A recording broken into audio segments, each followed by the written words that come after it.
Management Committee to order. Excuse me. Yes, thank you. Stormwater Management Commission to order. My name is Kabir Sandhu, serving as the chair.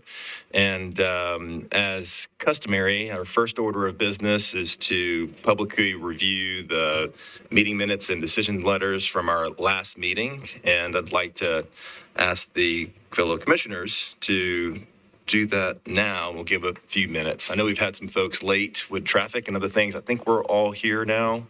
But we'll sort through that and get through the cases shortly.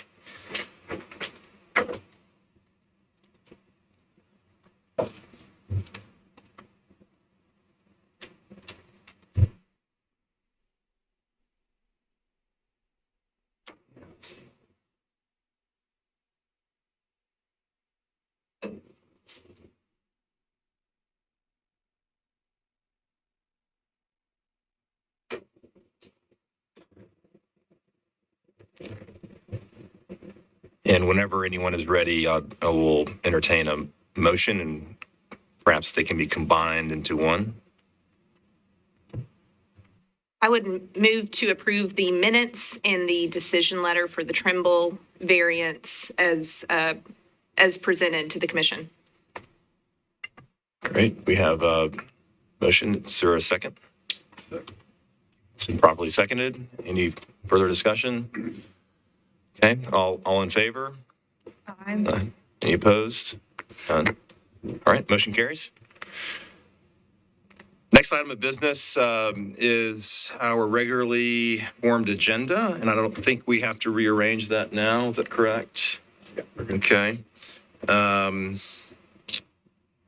The first case today is 2024-00063, 628 Georgetown Drive. If that applicant is present, I would like for them to come to the front desk here.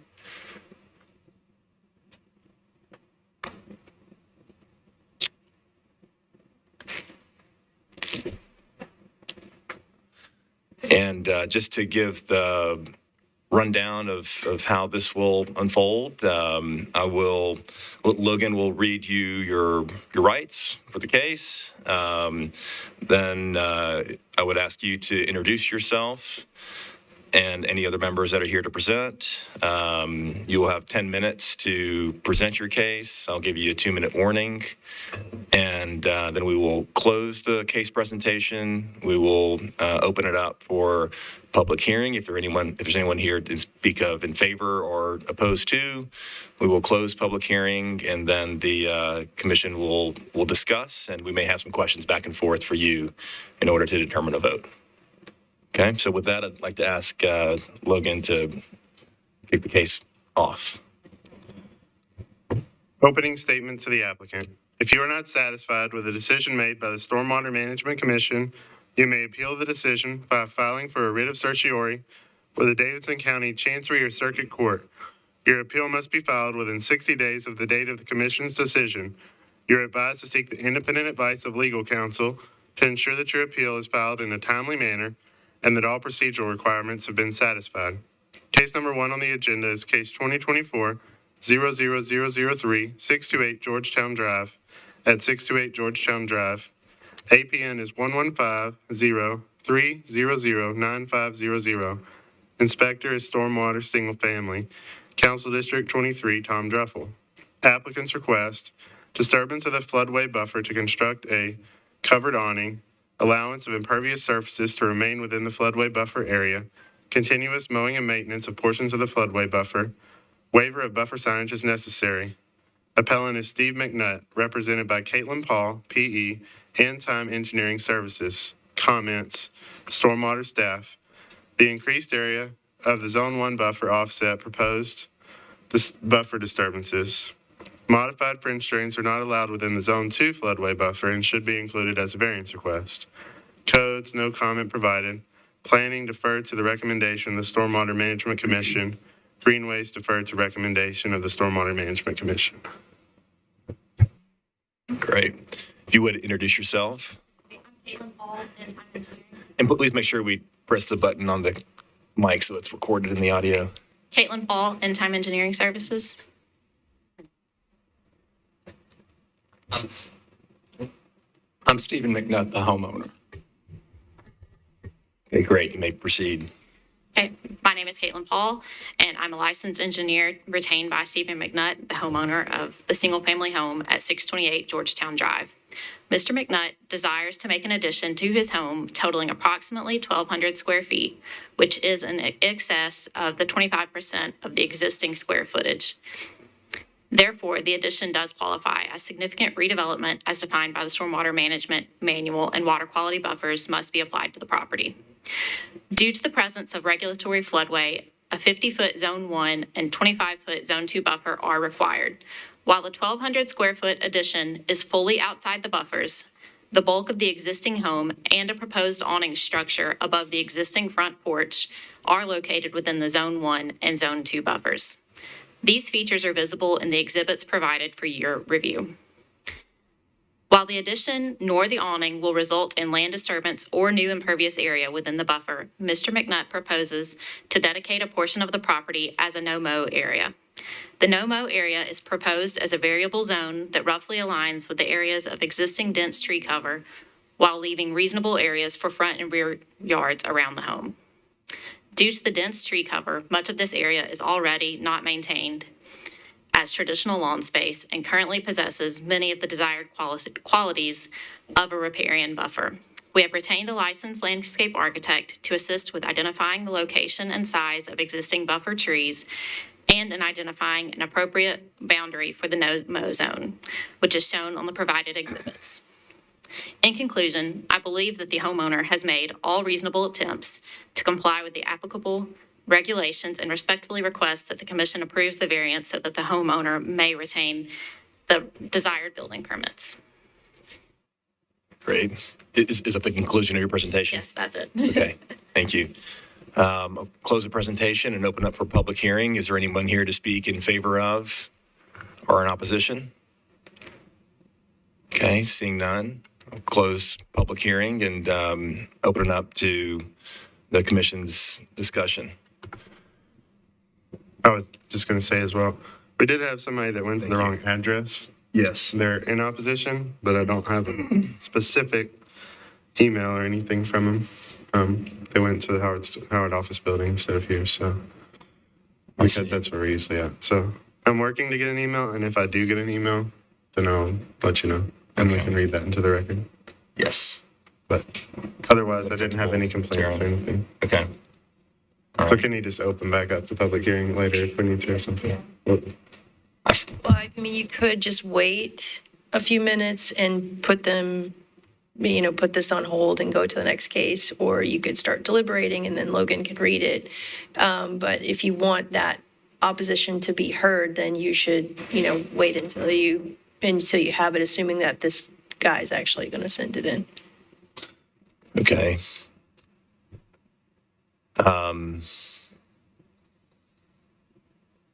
Yeah, if they're not present, this is an unusual one that they've tried to be present and went to the wrong location. Let's see if we can get a statement from him by text. Would that be acceptable? Or by email if you can? okay, yeah, let me try that. And we can factor that into this discussion if you can send that pretty quickly. Okay, all right.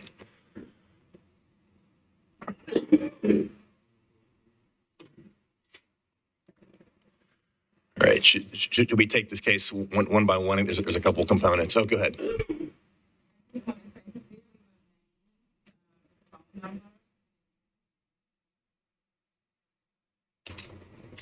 I don't know if you received it, Logan, but he did leave a name and a phone number and email address, so, I've got it, yeah. okay, all right.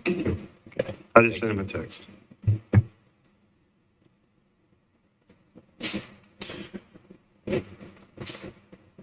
Are we open for discussion now? Yes. Okay.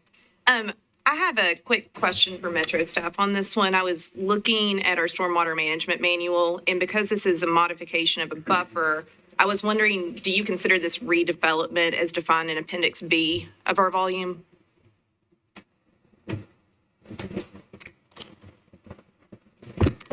I believe, and Logan, you and Kimberly probably reviewed it, but it should fall under significant redevelopment that does then apply the buffer to the property. Okay, if I'm looking, I guess my question would be under our variance considerations for modification. I'm looking at L subsection 4, where, sorry, you don't have this memorized? This is shocking. When we're talking about, it says redevelopment as defined in Appendix B of this volume within intensely developed areas may be exempt from all or a portion of the requirements of this subsection.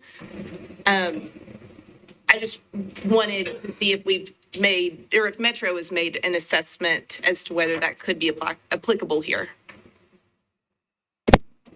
We have not. We only looked at the significant redevelopment and it kicking in the buffer. Okay, appreciate it, thank you. And we do have a single-family buffer policy, but if there's existing impervious area in the buffer, then that's why we made the comment about the French drain. So they could either move the French drain out of the buffer, or they could ask for it to be placed within the buffer. Considering this whole structure is outside of both the buffers and they're doing no mow that would somewhat average out and put the whole areas together. I mean, he's kind of victim of the fact that the denominator in the equation isn't high enough. I mean, if he had a 2-story building and did this, then it wouldn't trigger anything. I mean, I think this is not the intended project for that clause in the variance, in my opinion.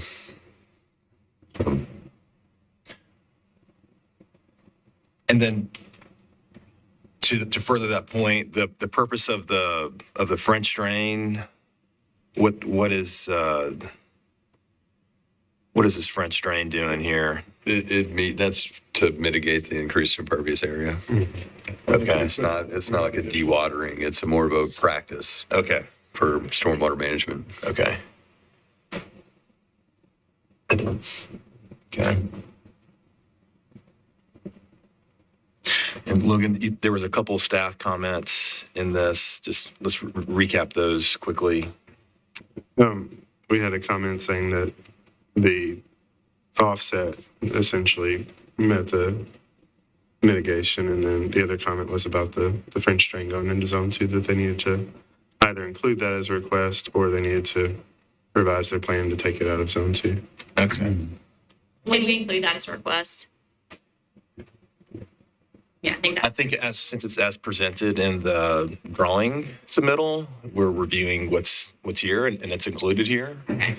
So it's not acceptable to Yes, we could include it as like a condition. in the motion. Yeah. Slad, you see an issue with that?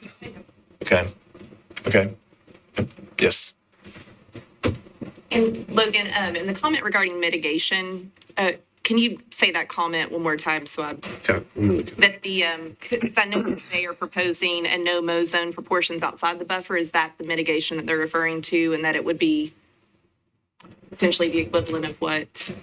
Yeah, so we said the increased area of the zone 1 buffer offset proposed buffer disturbances. So they're doing somewhat of a buffer averaging where the backside is getting larger. And would that be done through like a conservation easement, or how would that, was there discussion on how that would be maintained as a no-mow zone, or I mean, or to maintain that new buffer for the mitigation? do they have long-term maintenance plans? Yeah, they will. They will have a long-term maintenance plan. Documented, So, recorded against the property. yeah. So if he sells, then would show up in the transfer. It seems like a lot of that was existing vegetation. It is, so- yeah. Okay.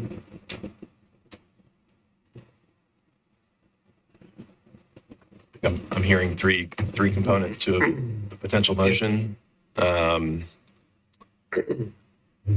addition, the French drain, the no-mow.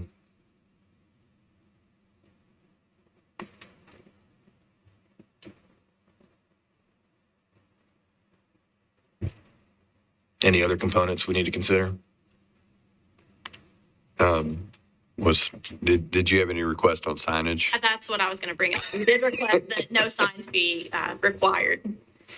And With this being existing and we're not really changing what that existing buffer is, he can't grow grass back there in most of these areas anyways to maintain it. So we think that's a pretty reasonable request.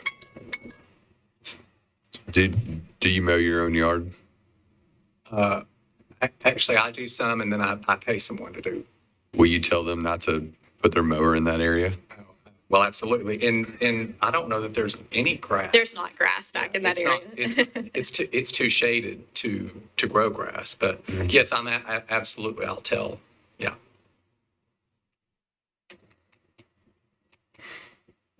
Okay. All right. Well, I'll make a motion to approve as submitted on the plans with the addition of no buffer signage required, given the low visibility of the area to the general public and the lack of grass growing there and need for people to get in there to maintain. Second. Okay, we have a motion. We have a second. Any other discussion? Brittany, I see you thinking over there. Been digging into some case laws and statutes and manual recently. Every case is unique. If, can I ask one additional question to the Absolutely. applicant? What's the current existing square footage of the house that you have? That, obviously, this is above the 25%. It's just under 2,000. I think it's 1990. I've got 2,148 off of our plans, just based off of, So they could do half of that without ever coming to us. Yeah. If it were in the buffer, I think I'd view it differently, but Okay. We can move forward. Okay, satisfied? Okay. Any other discussion? And just for the record, I did not get any comments. Thank you for the Yeah. reminder on that. Thank you. Yeah. I didn't. So Okay, so no additional public comment. Okay, all right. All in favor? Aye. Any opposed? Seeing none, motion carries. thank you. Thank you.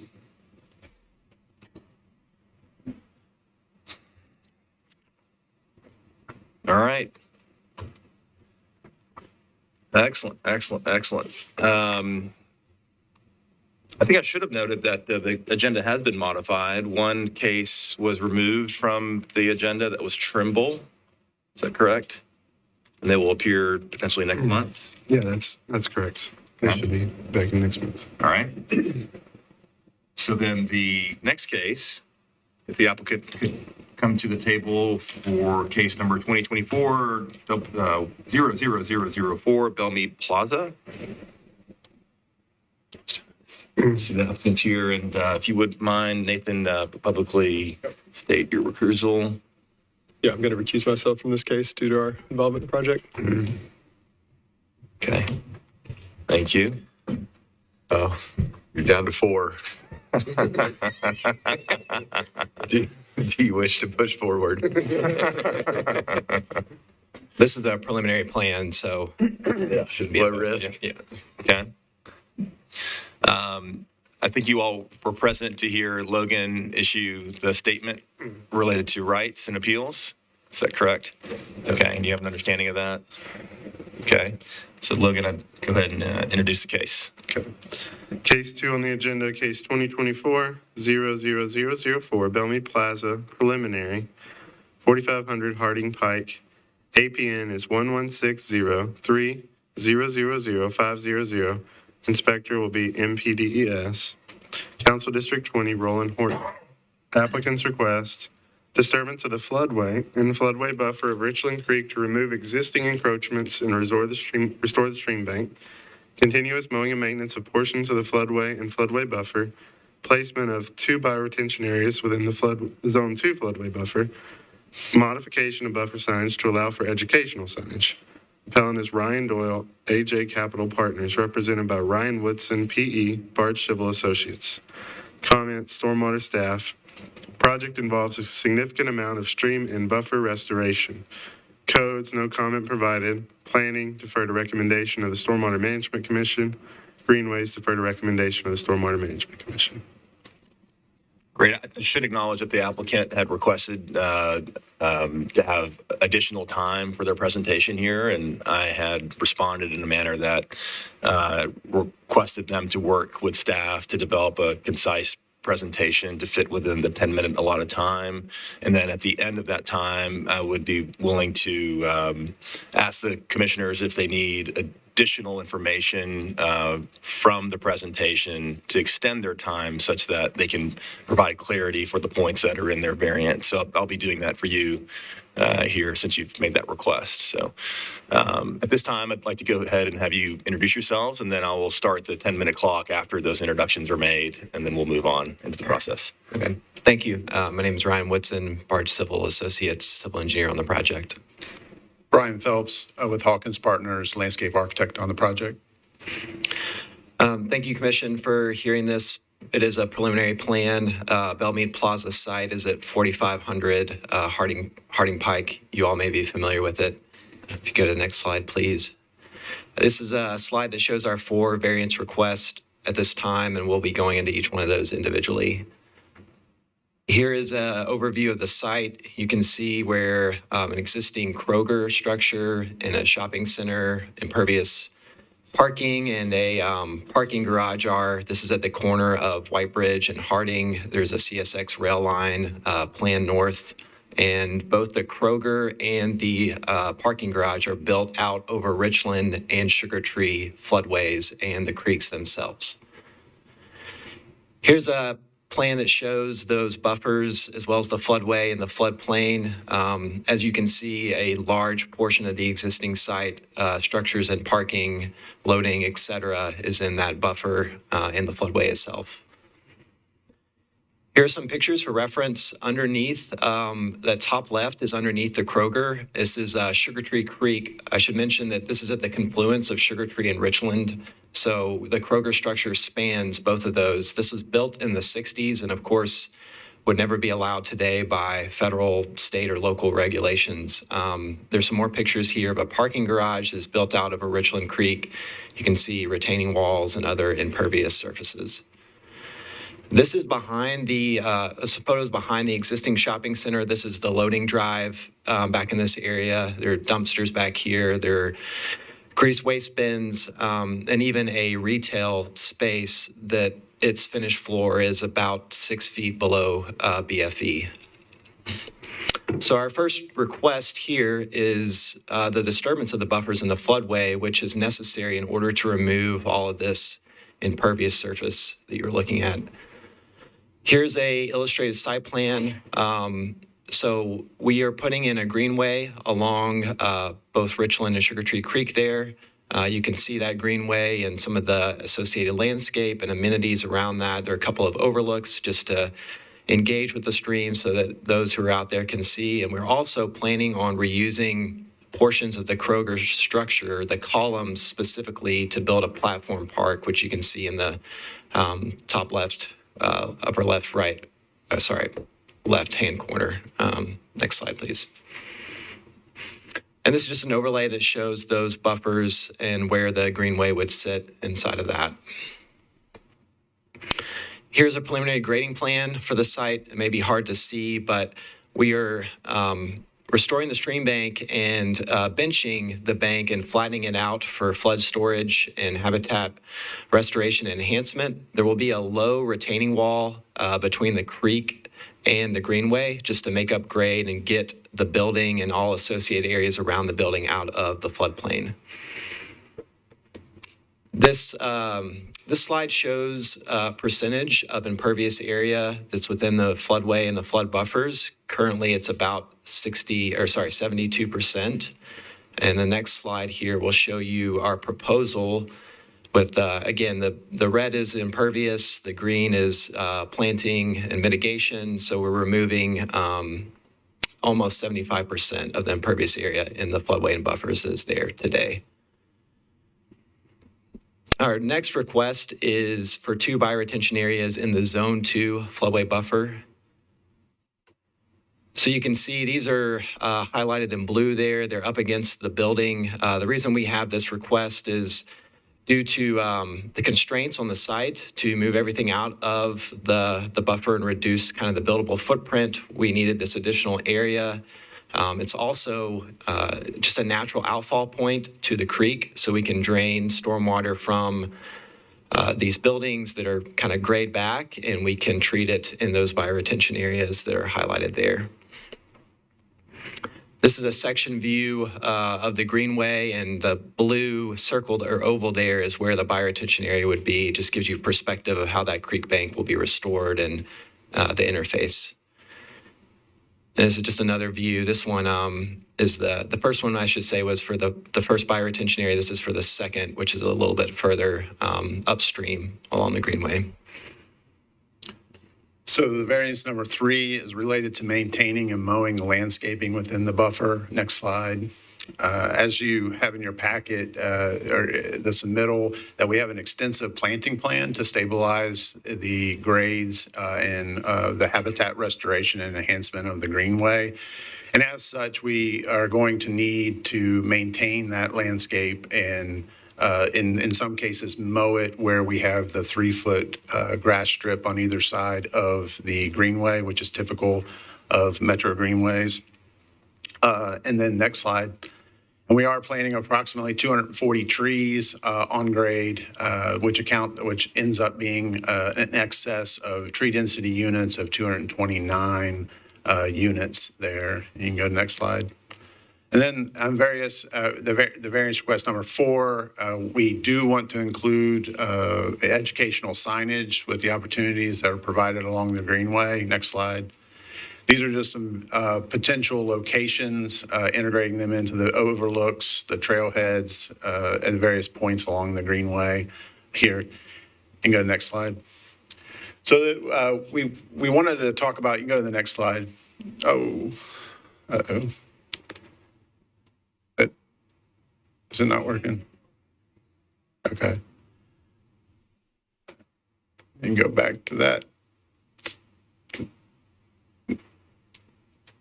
So this just shows you some, this is again the request for the additional signage. You can go to the next one. And the next slide. So we just want to talk just briefly about the community benefits that we are providing. We're really extending from the plan to play and the desire to add additional multi-use paths. Next slide. And then this is just the greenway easement that would be as a part of the greenway. Next slide. And then for Richland Creek, this is just where you can see in blue in the bottom left-hand corner, the extension of the Richland Creek Greenway system as a part of that. You can go to the next slide. And so this is just the overall, again, of the Greenway. And next slide. And we just wanted to provide just a few cross sections so we can quickly just flip through to just give you some representation of the relationship to the creek and the greenway and some representative images. You can go next slide. This is the overlook portion. The previous one was the terrace overlook that comes down, provides a lot the direct access from the retail mixed use development. This is Platform Park that shows the various platforms that we're using. As Ryan mentioned, we're just maintaining some of the columns to build this. Next slide. These are the columns that we're proposing to remain. And next slide. And then this is just the Platform Park, just various aspects, whether it's overhead shade structures, again, the educational signage and railings for providing overlooks to the creek. You can go to the next slide. And then we are proposing a large community kind of hammock that's been done in some other areas that we think will be a really attractive draw for the community to this area and provide a unique experience. You can go to the next slide. So this is just the overall site plan. That's all that we're going to present today. So we were able to put this within our allotted time, so we don't need an additional time. Wonderful. Save the rest of our time for any rebuttal. Okay, sure. You had a minute and a half left, so thank you for the concise presentation. I think you guys put together a great packet, and I appreciate the approach to this site. With that, I'll close the presentation and open it up for public hearing. Is there anybody here to speak in favor of or against this proposal?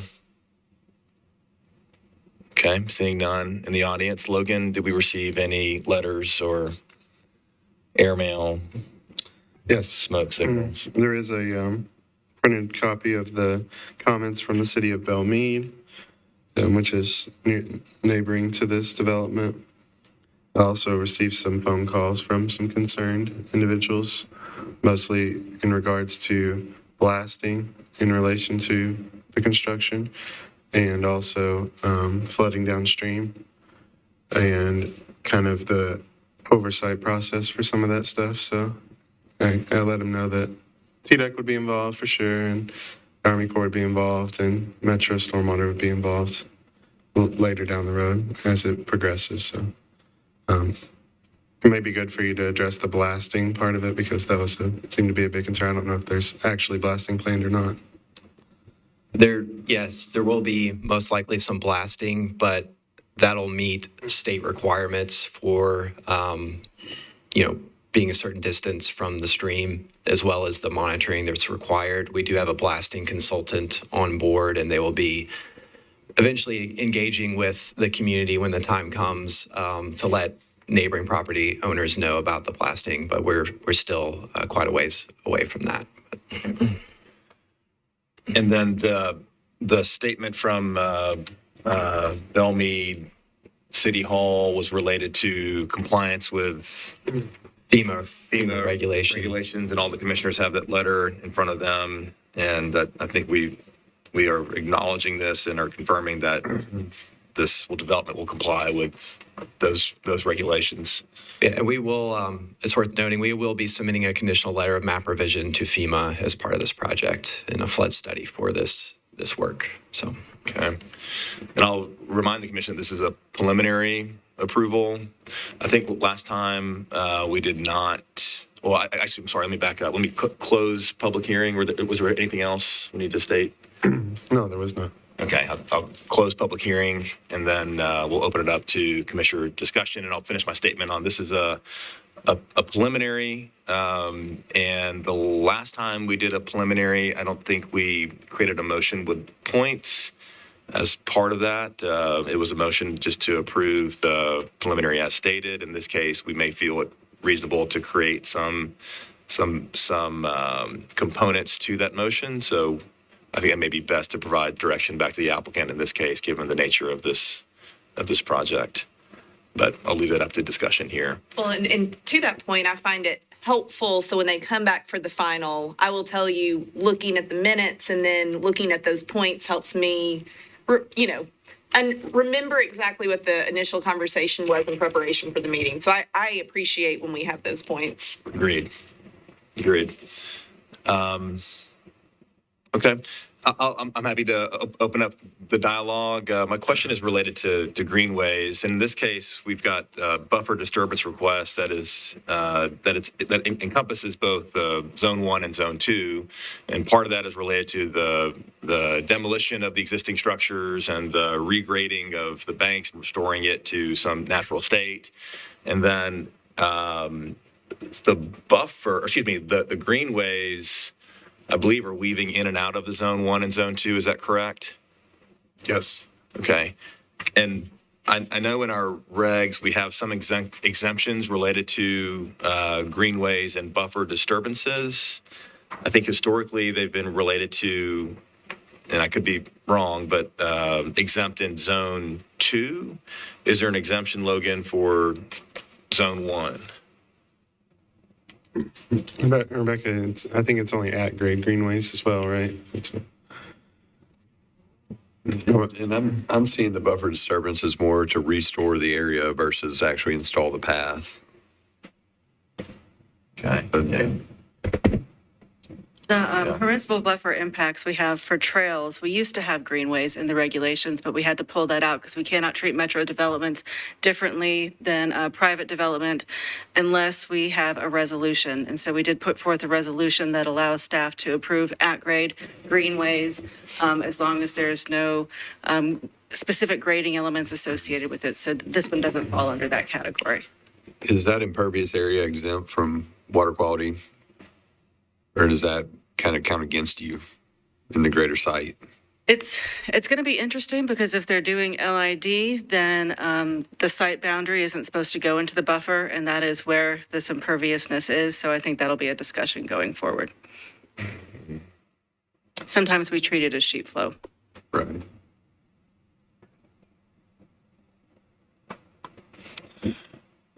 And this one is a little bit unique, given that I think part of the stream, judging by the photos, is somewhat channelized with a concrete retaining wall.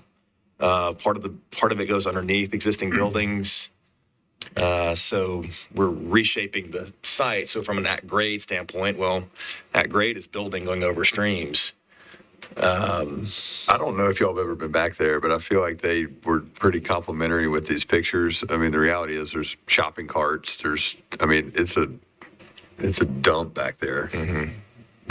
It's pretty bad. There's a lot of 100% armoring of the stream. There's retaining walls, there's concrete flumes. There's multiple we assume storm outfalls into the creek, just kind of scattered across the hardscape. It's, yeah. I mean, there's no doubt this will be a vast improvement for the creek and the buffers. Taking them one by one, the disturbance is required to get this stuff out. I see the structures as a great community benefit and really creative to reuse the existing columns. The other ones, let's see, There were only 3 requests on the application, but we can add the 4th. I think the 4th is related to educational signage. We can just roll that into this motion. Okay. Yes, please. I see the 5 signs, 5 or 6 that they proposed having a lot more value than the every 100-foot standard buffer signage. So that one's easy. Tricky one's just bio being within the zone 2. And that's just for is that both bioretentions or just one of them? There are actually 3 planned for the project, but 2 of them would be in the zone 2 buffer. And one of those would just be partially in the zone 2 buffer. And it looks like just one of them is in the 100-year? Neither one, well, planimetrically they are, but they'd be elevated outside of the 100 Okay, got it. So year. when you submit your CLOMA, Yes, okay. yes.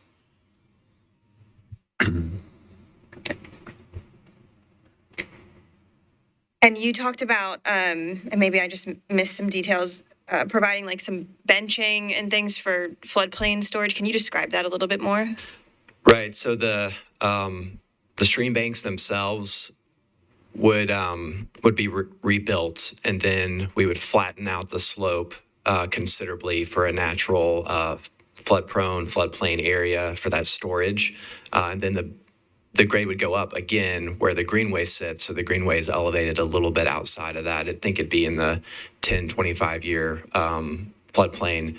And so that would create that benching effect. And then there'd be one more level where the building itself would be elevated some additional feet out of the 100-year floodplain. I don't know if we mentioned it, our finished floor elevations, ground floor level in the building is 471 and 472.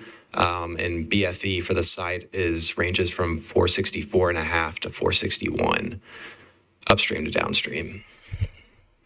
Okay, so the benching though is not like walls, it's dirt.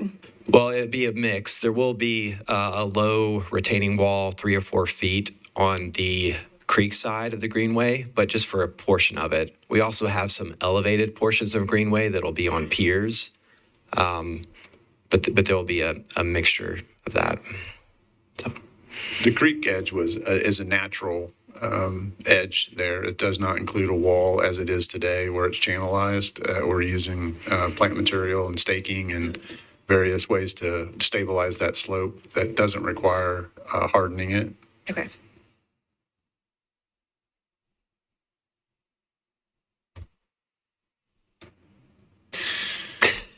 I want to know what Michael's thinking. He's got something spinning. Well, I just would say I've been under this structure in this stream often. Most of the impact is just from the fact it's a long section of shaded creek, and it's completely dead, for lack of a better term, under there, I guess. One of my questions to the applicant would be, given where it is and the significant flow that comes through there, have you contemplated what might be the best time of year to do that actual work, to be statistically least likely to encounter a flood event?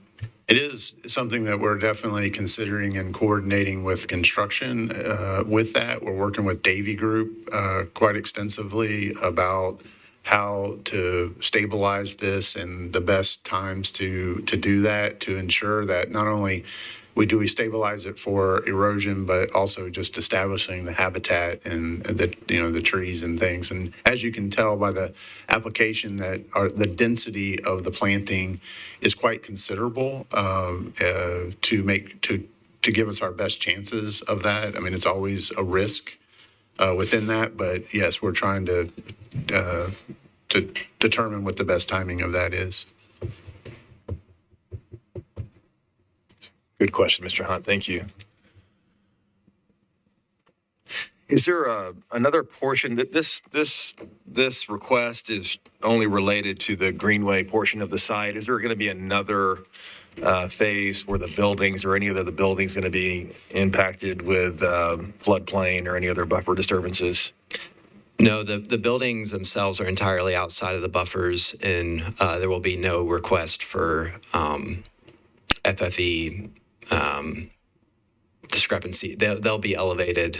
Like I said, the finished floor of these buildings, ground level, is several feet, like 7 or 8 feet above the BFE. So we won't have any requests for that. Okay. And then where are you in the process of any other permitting, any state, federal? Right. So we will be doing an individual ARAP with TDEC for this, and we'll be doing the nationwide permit number 27 and number 39 with the Corps, as well as just construction general permit with TDEC. The ARAP application is actually going in this week, and we've already had our pre-application meeting with both the Corps and TDEC, as well as TWRA, so they're involved in the project too. Okay. That'll be one thing we ask for when you come back for your final, to have those permits in hand for your final approval. Okay. Okay.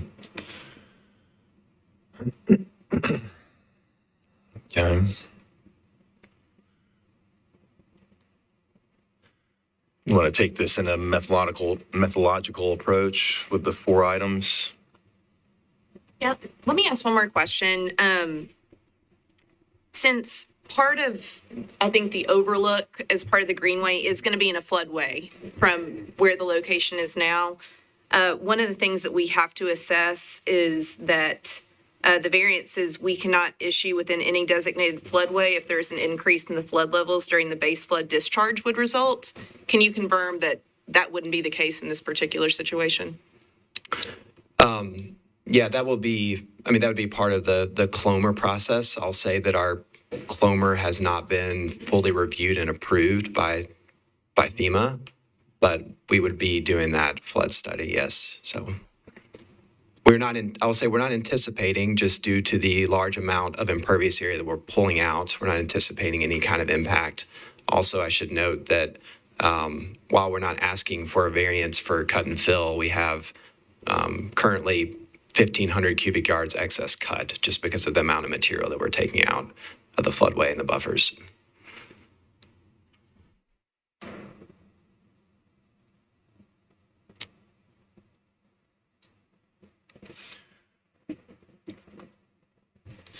You bring up a good question, Commissioner Simpson, on the structure in the floodway. I guess it also should be noted that the existing structure is in the floodway, and this is a significant reduction of what's currently there.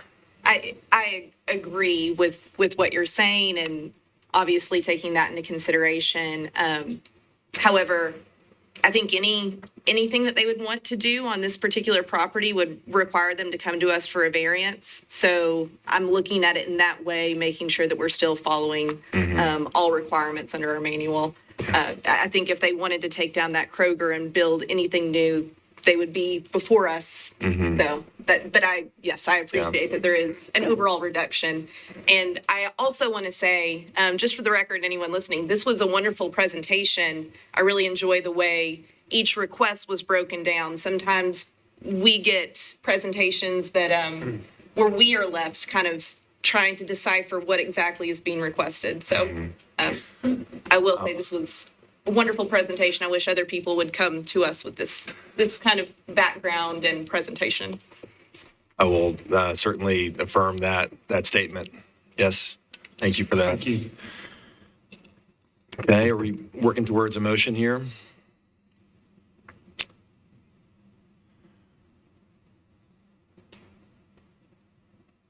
This is a preliminary approval. Are there any other, there's a series of notes on the plans related to the construction of some of these components, retaining walls to support some sections of the greenway potentially, I think, and some other pieces. Do we need to have any more discussion related to giving them guidance on the construction of the greenways within the buffers?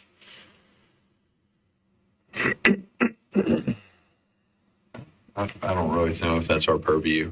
Okay.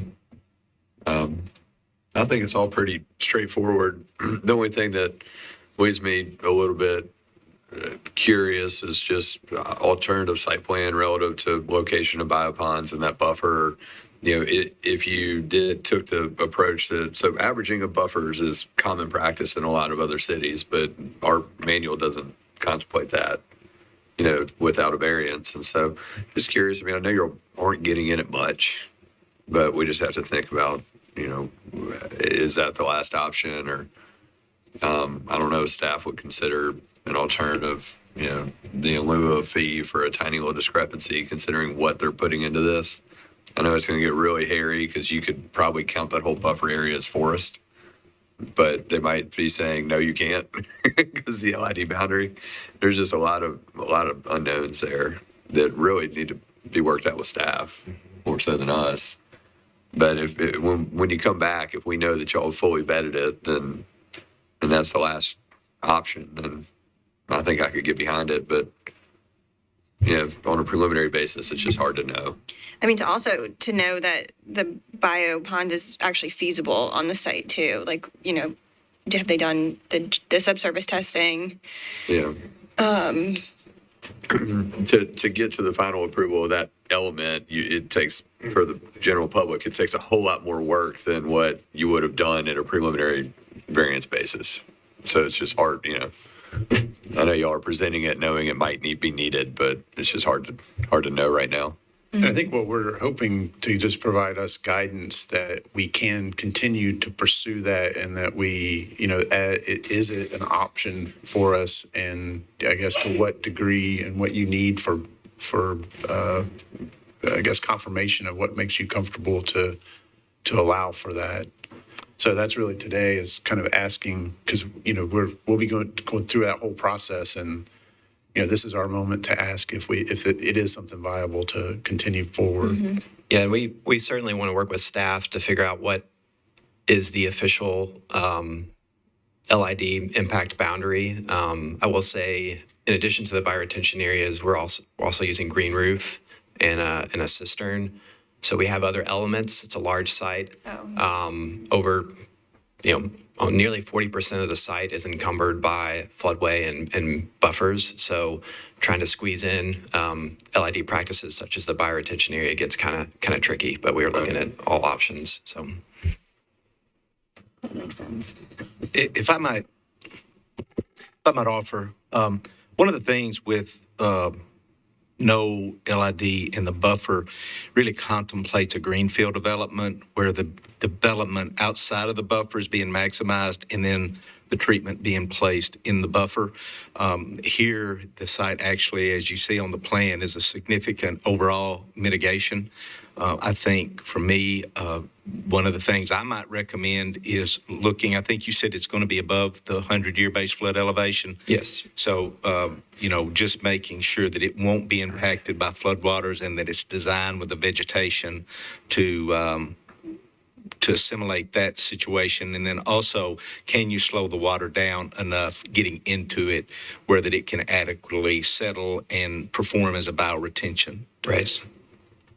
Yeah, our intent would be to plant it to work with the habitat restoration and achieve the water quality standards, but also complementing, the extensive remediation that we are doing. So it, as a complementary. So for direction for them coming back, would we normally want to see anything from FEMA to approve a final on this? Because I know we want, we'd want the ARAP or the state permits, but how do we handle the FEMA piece? I mean, final clomer doesn't necessarily change floodway. So the buffers are tied to floodway. But we'd want to be sure that, Logan, do y'all hold the grading permit until the clomer's approved? We would, yeah. I would just want to see any, confirm just flooding impacts in general, unless that's, not directly related to this request, I guess. I actually think that we have to see that in light of the way, my interpretation of our stormwater management manual, that we do need to at least have some comfort that there isn't an increase in the flood levels, especially because they are having part of it in a floodway. Even though I know that this is a reduction and this is, I think, a significant mitigation to what is currently there on the site, I still think that is something that we would need to have information on. Well, they're definitely not increasing the levels. They're just speeding up the rate the water can get downstream by removing a lot of the dams, if you will. So. But I think, to Brittany, to your point, we just need to check the box, right? We need to see it. Yeah. Yep. And them coming before us for the variance, they would need to show that information for us. I think that would be something that we would be looking at for a final variance request. So I think we're trying to balance your timeline as well in this. And so could they can submit their grading permit prior to receiving the clomer and any of those other Yeah, that's correct. pieces, but Yeah. at the risk of So, fine tuning in this. yeah, and I don't know if it specifically said has to be a clomer approved or if it just said no increase. So No, it doesn't say it has to be a clomer approved. if staff was able to make a recommendation that we felt like, no, there was no increase, then. Yeah, if you can demonstrate that, that you've responded to initial comments or that y'all are pretty close, I just don't want to cause a 6-week delay. Yeah. Because all of a sudden they can't come back to us until, they have clomer in hand because FEMA is, So slow. well, they don't care about any timeframes. Because I guess as our understanding, Logan, with the discussion with staff is that we can submit for the grading permit prior to a variance, and that after your first preliminary review and comments, we would then have to have the variance in place for you guys to continue forward with your review. And therefore, we would like to have the variances in place so you can continue that process with the understanding that you're not going to issue a permit until you get all the state and federal permits in place, so that we could not proceed forward. But that was, the hope of that. So it does hold it up if we can't get the variance. Yeah, I'll say too, the clomer was a condition of our preliminary SP, so it's written into the entitlements itself that we have to have that in addition to the grading permit. So what would typically be submitted to staff from a floodplain standpoint during a review? And so y'all could make a determination, or you would have a pretty good idea and make a recommendation. I believe so. I don't know if Roger may be able to speak to that a little better. He's typically the one that signs the community acknowledgement form. So the requirement for a clomer, was that a requirement of planning? Because that didn't come through stormwater, did it? Yes, it was one of the preliminary SP rezoning requirements. So yeah, I think that was a specific note that we had him put on the plan and also within the bill when I reviewed the preliminary SP.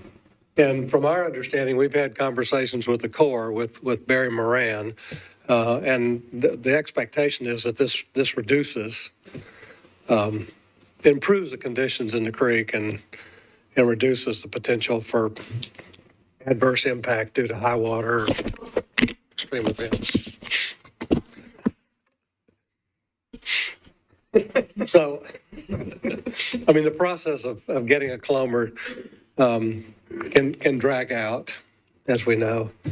The impact on the floodway, we're not building new things in the floodway. We're using existing columns, are we not? So from the perspective of creating a rise, it would be no different than what it already is today. So it wouldn't be a rise because they're going to build a viewing. Are you going to cut slab and leave existing slab or build a new? We are removing the existing slab, reusing existing columns. So, Just due to the structure, we just couldn't cut it. So it worked out that we had to use the columns themselves. So they'll use the existing columns and build a new viewing platform at elevation. So there wouldn't be an impact on the creek itself due to this construction in the floodway. Will the floodway change as a result of this? I mean, are you cutting in the floodway that could potentially move that line in or out? I think when we met with Barry Moran from the Corps and other people, we felt like it would not change, and if it did, it would only push in closer to the creek and not the other way around. But we're not anticipating any real impact to the floodway boundary. Really more just kind of reshaping related to the removal of all this revetment and all the other stuff that's along the creek there. So I think in the best of scenarios, it's an improvement to the existing creek. And then that was what my thought. Yeah. And then after construction is finished, then we go through the process of getting the final letter of map revision. And it would just kind of redefine exactly where the floodway lies as it comes from this confluence of the two creeks and on beyond the building. Well, it could help lessen that encroachment in Zone 2, just because Zone 2 could come in. Right. I mean, I will say this conversation, I am not an engineer, and so I'm looking at what we're required to kind of make our determination on, but this conversation makes me feel a lot more comfortable from what I'm hearing from Metro staff, that while you're not going to have the clomer in place, that there, as we sit here today, we do not believe there's going to be an increase in flood levels because of what is already existing. We are maintaining what is there and actually reducing it.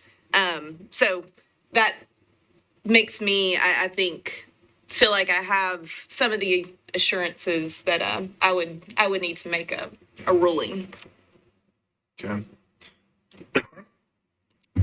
I'll add one more piece, since this is a pretty significant public-private partnership related to greenways. I want to make sure that we've got all of the pieces covered from the respective parks and the Parks Department in this plan. So I know Ms. Harrison and Mr. Diaz Briga. I was going to say Brigada, but are here. Is there anything that we need to add to the guidance in this motion, or are you satisfied with this proposal from a greenways perspective? Are you going to be able to connect it? It will connect eventually to the St. Thomas campus. That's the long-term goal. And then this project is connecting it back out to Harding. So we've worked and had several reviews with the development team. And we feel like we've got a really excellent greenway project, and with all the improvements that's also happening to the creek for the conservation value. Great. That was a statement I was hoping to hear. Thank you for that. You're welcome. Okay. What other bases do we need to cover? Let's go over the 4. We've got the disturbance and the encroachment of both buffers. We've got continuous mowing and maintenance of both buffers.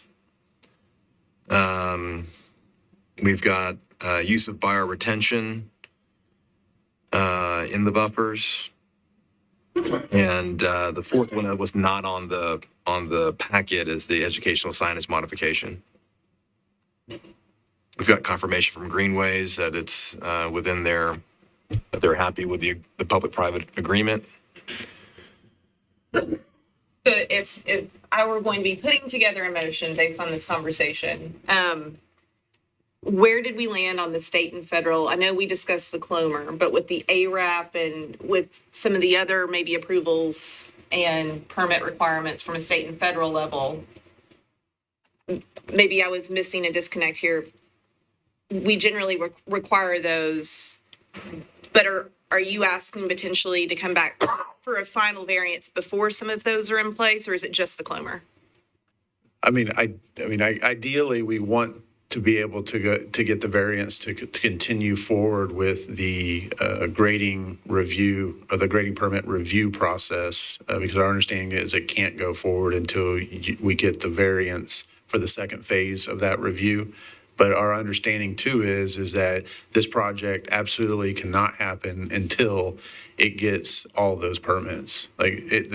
So the idea that we're going to be able to disturb or change this in any way until we get those permits is, our understanding is that we cannot do that. But My only concern is I don't know if a part of that permit process, if your plan may be required to change. That is, I think, what our concern is at times. I'm somewhat new to the commission, so some of the other commissioners may be able to provide further insight there, but.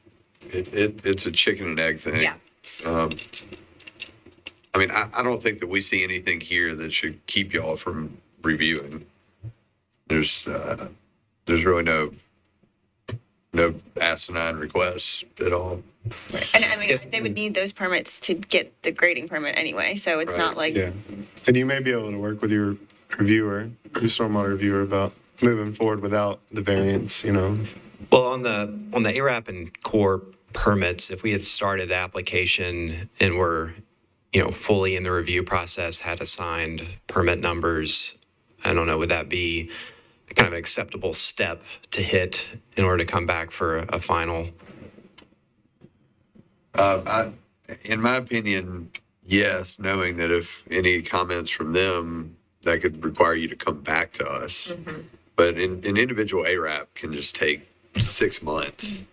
Yeah. And so to stop them at a first review, to then go through a 6-month process, to then go through a 2-month process, to then go back for another 3 or 4 months to finalize a grading permit, I mean, that's. Yeah. Something's got to give in a scenario with an individual ARAP. If it were not individual, if it were general, then we would always want to see it in hand. I agree with that. They should be able to move forward at their own risk. And I treat this one a little bit differently because you're not putting new stuff in a buffer. You're taking, you're making a big investment to make things a whole lot better. Mm-hmm. So we need to give a little for all we're taking. Yeah, and I will say, not to speak for TDEC, but from the pre-application meeting we had with them, given the scope of the project, they're not going to formally require mitigation because the project itself is an act of mitigation by pulling all this stuff out of the buffers, out of the floodway. So they're just looking at all the plantings and restoration as a bonus, essentially. Our water quality scores are going to be higher than they would be, existing today. So post-development will be an improvement. Yeah, I mean, we're just so excited about this project in the sense that it just seems like always seems like a once in a lifetime chance of changing this, and just that we don't get to do that often. A lot of times we're trying to figure out how to mitigate development versus making something better. So we're really just truly excited about it. Well, there's a few other buildings built over this creek up and down it, so there might be another opportunity to. We'll take it on. Yeah. If I might offer a little historical context, as Jay said, it is sort of a catch-22 because the two processes have to move forward in concert. And I think what you're hoping for is that there aren't any major changes to the project. We did have one several years ago that I think predates any of you being on the commission, where what got approved for the variance ended up being very different from what TDEC eventually approved.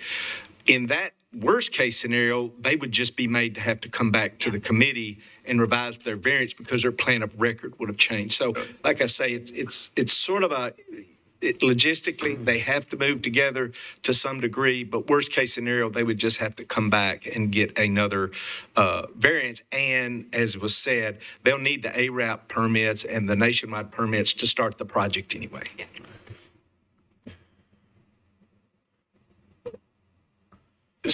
So then so that they wrap in those pieces, I think we have a good feel for. It's the Clomer and then offering, in this case, would it be appropriate, a conditional approval, given the positive change that's happening on this site.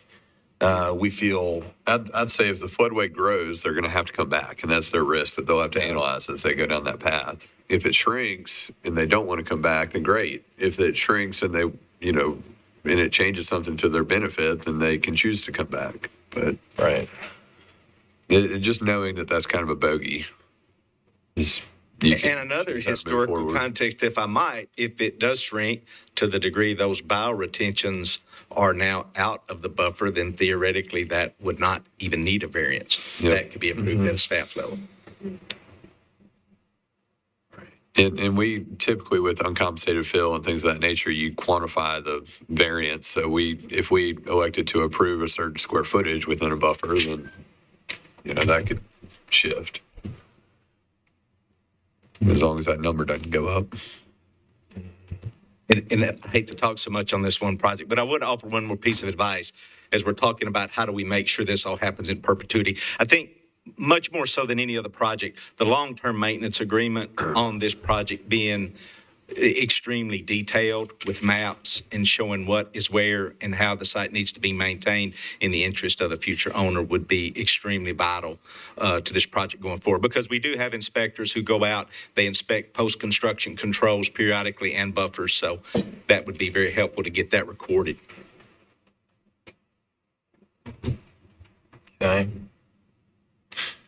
As we're working towards a motion here, I'm taking your points to Mr. Hunt. Thank you for adding those. The three that I had were perform construction in time of least flood risk, at least from a seasonal standpoint. The mitigation that's proposed will not be impacted by floodwaters, given the disturbance of the Zone 1. And then the last one you just mentioned, the detailed long-term maintenance plan, were the three that I gathered from you. Is that accurate? Okay.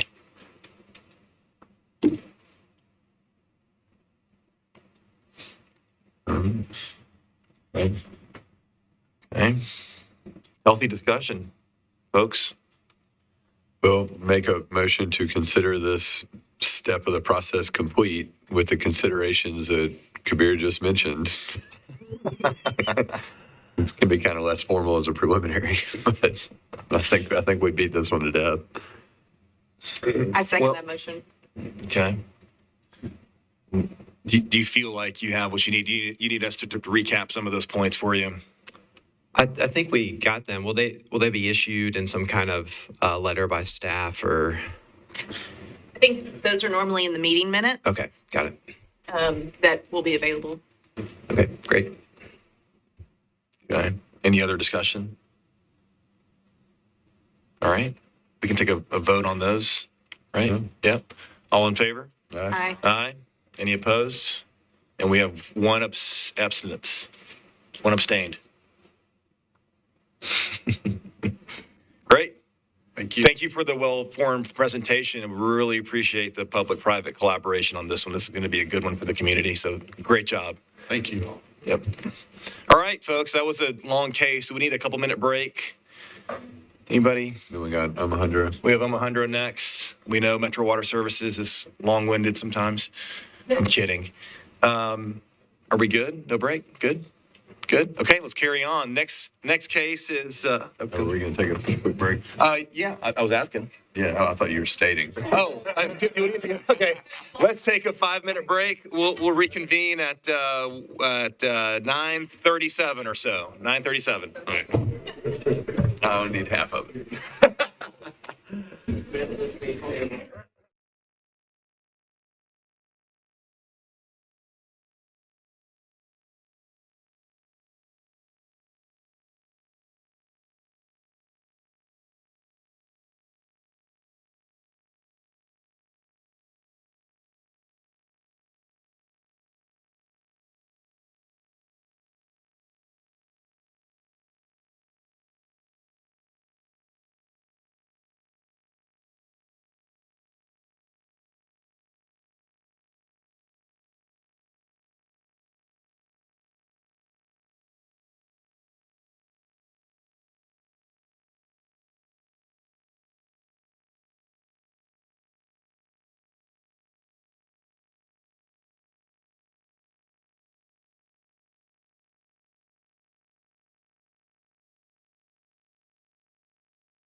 You know, it's like, you can build a 4 stories and make it tiny, and you're still busting it.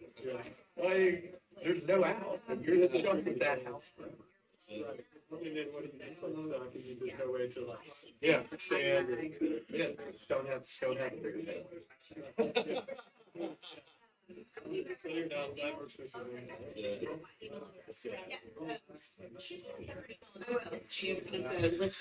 Yeah, that'd be awesome. All right, folks.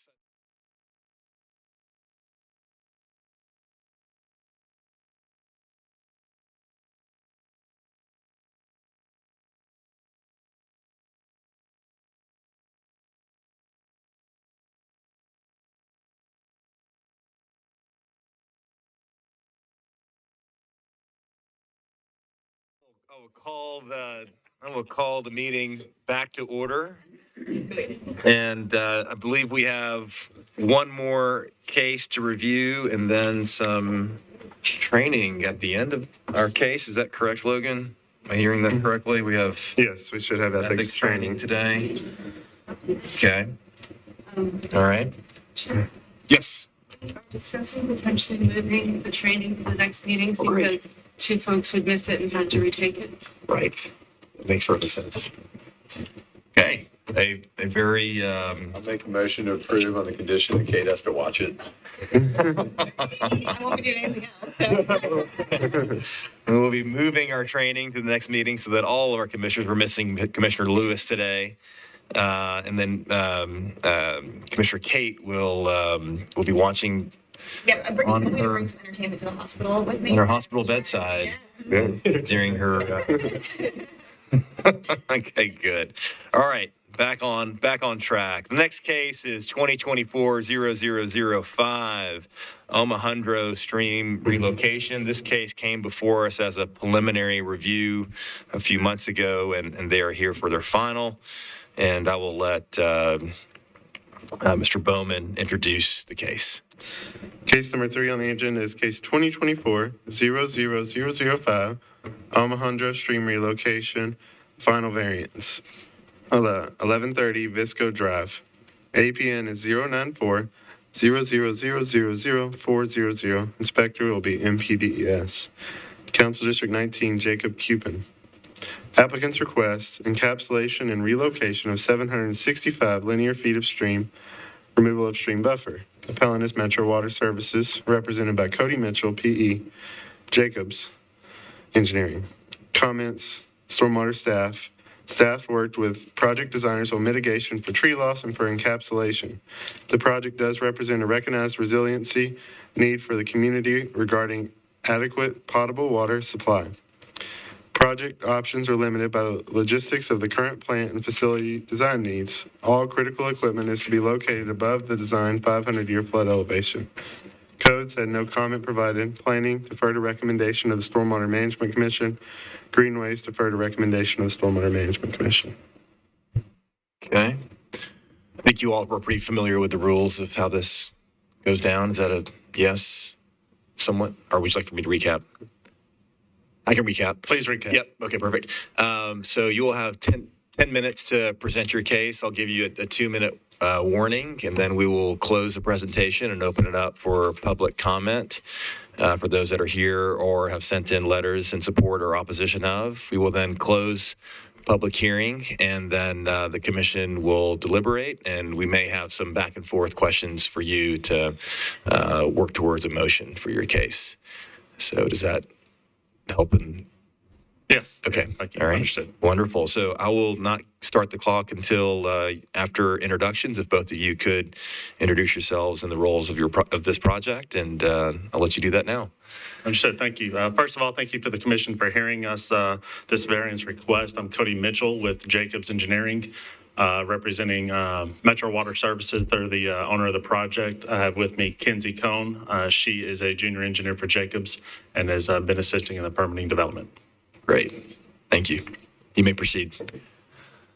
Without getting into too much of detail, since we've already had a preliminary review of this, process advancements at Omohundro water treatment plants. Previously, this was presented as Omohundro and KR Harrington, but this specific variance request is limited to the scope of work for the stream relocation and buffer impacts to enable the future grading and construction of their facility improvements. Next slide.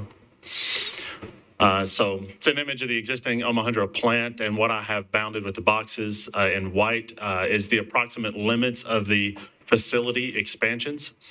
Next slide.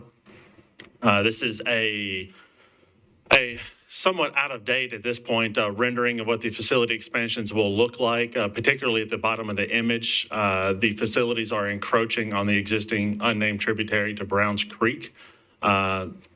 Design team considered as many options as they could to eliminate the impact of Browns Creek, but it would have consisted of substantial reconstruction of existing facilities that were not planned for reconstruction as part of this project, or a complete relocation of the plant itself.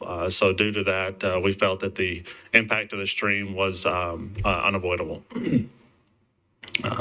Also included in the project is a raw water pump station that will encroach on the Cumberland River's floodplain, but that is not a part of this specific request. Next slide. It's an image of the water resource inventory map showing the begin and end of impact for this specific scope of work. Next slide. And this is the latest and greatest plan sheet for this. So the plans at this point are at 100% and have been fully bid out. Metro Water is utilizing a CMAR for the project, and they have bought out the scope of work. We are trying to get over the last hurdles of the permitting process. So you can see the existing stream marked in blue. The gap in the blue line is an existing encapsulation.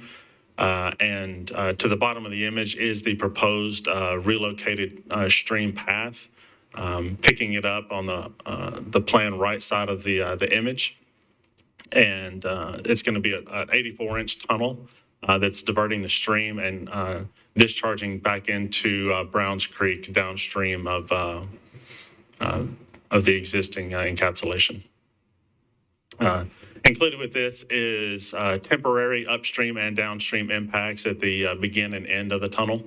It's unavoidable to have construction activities to enable the construction, especially one as large as an 84-inch tunneling operation. So next slide.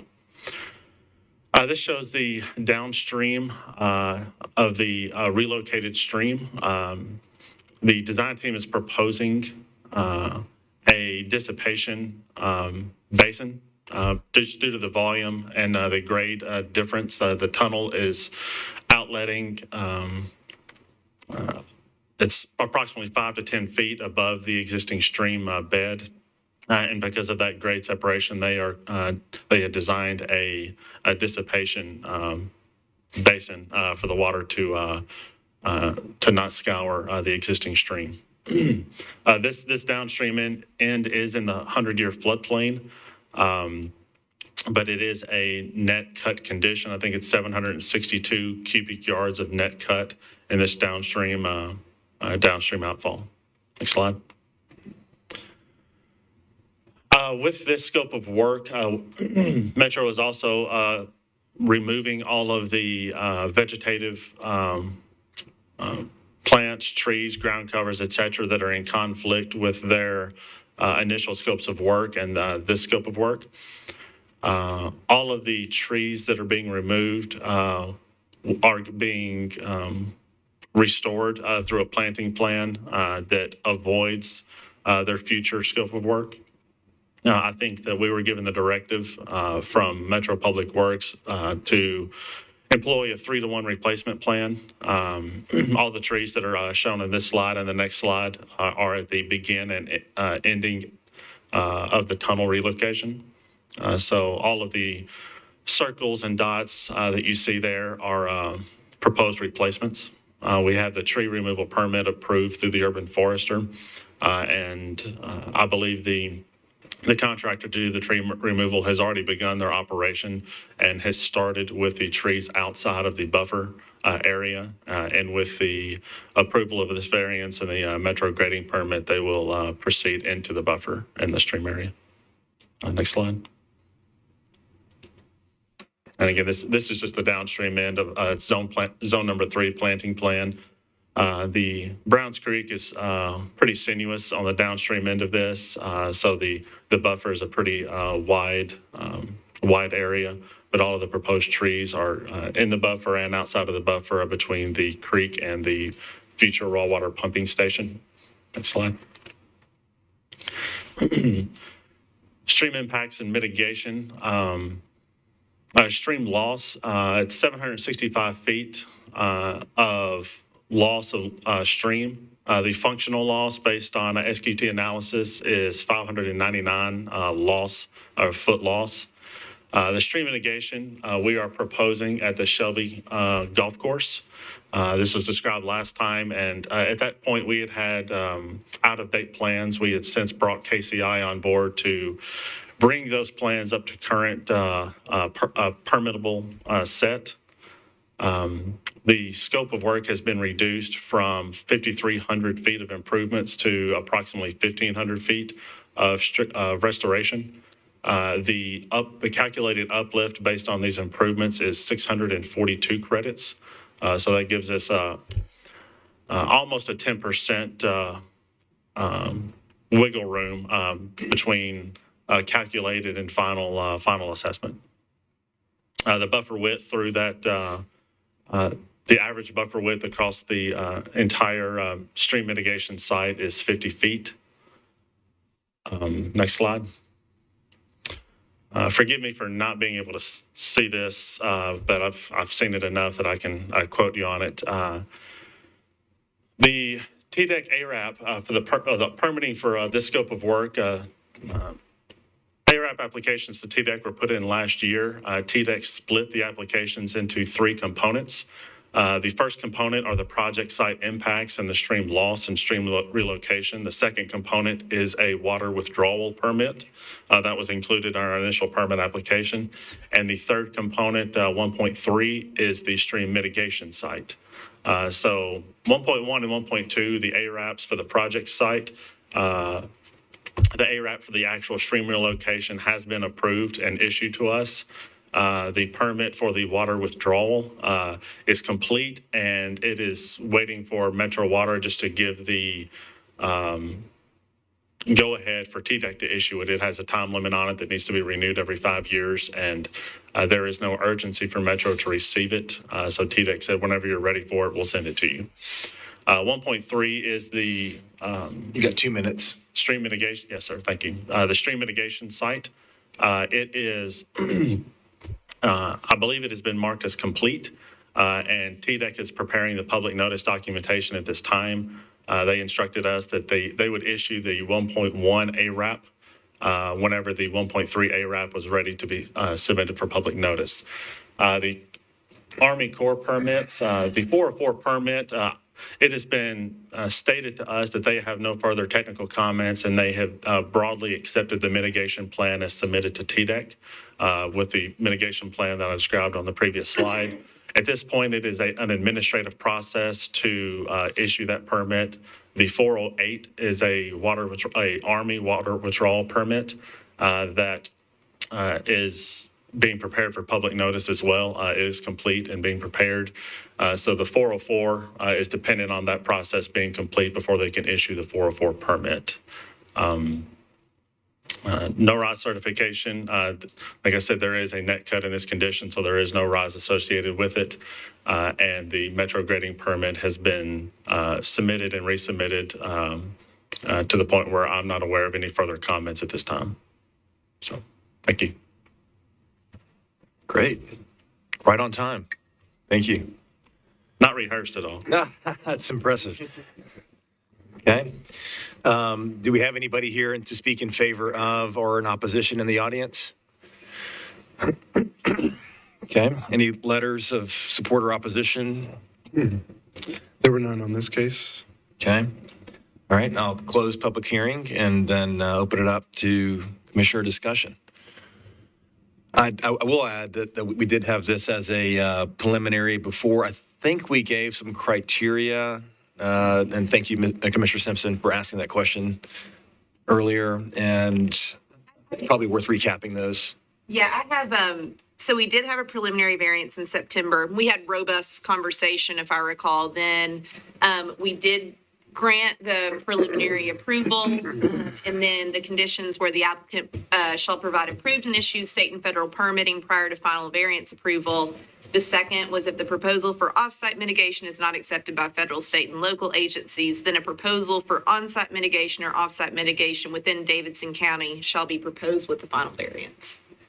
Yes. So I think as per their presentation, that's why they went into detail as it relates to the current permitting status of the project.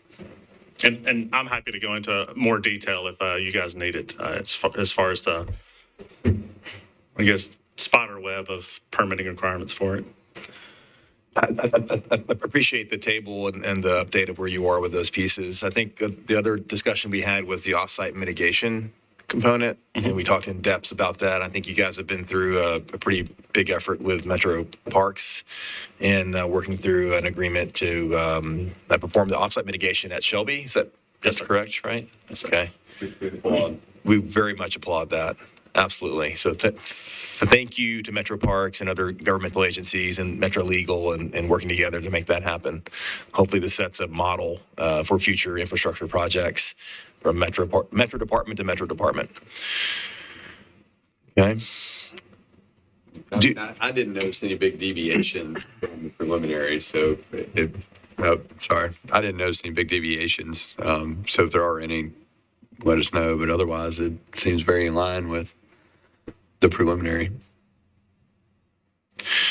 Well, one thing that I don't have highlighted in this or specifically in the variance request are the, I guess, temporary construction activities to enable the upstream and downstream construction. We have an approximation of what that linear feet of impact to the tributary to Browns Creek and to Browns Creek would be. But I didn't know how to specifically request that as part of the variance. I kind of see that as something that TDEC can govern. Green. It was specifically described in our application to TDEC, the linear feet upstream and downstream. It's really hard for engineers to get into means and methods. Yeah. Yeah. Try not to. Let me ask this on the mitigation, and I just took a note, so I may have misheard. The initial mitigation that you presented at the preliminary variance, was that encompassing 5,300 feet of mitigation through the Shelby Park, and now we're down to 1,500? That's correct. The plan that we were basing the mitigation off of was an out-of-date plan produced in 2016. It was a standalone project for the Cumberland River Compact that it included 5,400 feet of improvements. A lot of the improvements that were described, the golf course were not able to accommodate a conservation easement through the middle of their golf course to that length. So the scope of the work was reduced down such that it was only what was necessary for our project impacts.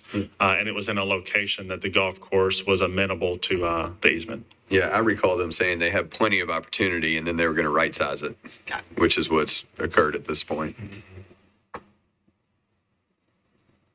And just so we know, if we're moving forward related to the mitigation that was offsite on the Metro property, were there any key components in that process that we should take note of as we move forward in dealing with other cases that you learned from with this? So sure, with either legal or other pieces related to the, go ahead, sorry. No, you're fine. I think the big thing is understanding the objectives of each Metro department. Metro Parks has to uphold their critical responsibilities to serve the property that's under their control. And encumbering that with conservation easements is something that makes it more difficult to do their job. So trying to find a way to modify the mitigation plan such that it's something that they could accept to put it in a place where it's not likely to have future changes to functionality, and trying to find a common ground between TDEC's limitations on the use of a conservation easement. They broadly say you can't have any impervious or impervious area, no greenways, no roads, no bridges, no nothing like that in the conservation area. But they would allow some flexibility to allow primitive trails, and Metro Parks was willing to accept that limitation that they could only put primitive trails pervious trails inside the conservation zone. And so just so we have a ballpark working knowledge of the dollar amount of positive impact to that park that is a recipient of this mitigation, do you have a concept of that? Our estimated construction cost for this improvement is approximately $400,000, and that is for the stream mitigation itself. There are going to be some golf course modifications that are necessary as a result of this, modifications of the tee boxes and greens in the vicinity to do the work, so they're not shadowed by understory and overstory that grow up as a result of the conservation area, and that totals approximately $300,000. And Metro Water and Metro Parks are going to be enacting an MOU to, transfer the cost of that from one department to another, is the expectation. Like $250 to $300 a foot. Roughly. Sure. So we have 1,500 Sure. feet. Yes. 200 to 250. That's about right. No? Very good. Make a motion to approve as submitted. All right, we have a motion. Do we have a second? Second. Okay, any other discussion? Nathan, I see you contemplating. I guess I just said, I wasn't here for the preliminary variance. But in terms of the timing of this project and scope and those sorts of things, it would be undertaken and completed in, I guess, maybe speak to the sequencing of the two, knowing that you're obviously, it's offsite. There's a lot of things that you've already worked through in terms of coordination between departments, and just trying to ensure that, I guess, how that's accounted for. Sure. If that makes sense. So we're trying to push all of our outstanding action items as quickly as we can, because Metro, our Shelby Golf Course is actually undergoing some course modifications this summer. Mm-hmm. They actually started on Monday, this past Monday, and I think they intend to complete by September. So our goal is to try and incorporate this mitigation work into that closure of the golf course, so it's not an encumbrance to the public on their use of the golf course. And then in terms of long-term maintenance plans, was that a part of the package that you submitted as a part of the mitigation in terms of understanding how the long-term maintenance works between the departments, Metro Parks, Metro Water? We're working on that as well. Right now, we have it written into our TDEC or our state and federal applications that Metro Water or its designee will be responsible for the long-term maintenance plan. They said that was sufficiently vague language until we could work out the departmental responsibilities for it. Okay, it's an important component, because I think doing projects like this are great, and they're have a lot of benefits to them, especially in terms of their capital nature, making sure that they stay that way and they're maintained in a way that's funded and done that creates a long-term benefit, and the one that I think is intended, I think sometimes is overlooked and maybe not part of the long-term vision. And so I think that's a really important. We have received some initial estimates from a third-party steward. The Cumberland River Compact was willing to do it to serve in the inspection, monitoring, and reporting role. Not necessarily any actual maintenance of the site. That's something we still have to work out the details of. Okay. Great questions. Okay, we have a motion. We have a second. Any other discussion? Okay, take a cast a vote. All in favor? Aye. Any opposed? Any abstained? Great. Motion carries. Thank you for the impressive presentation and project. This is going to be interesting to watch. Thank you. All right. Logan, I think since we're moving our training, is there another case or was that it? That was it, right? Rebecca has something, I think. Yes.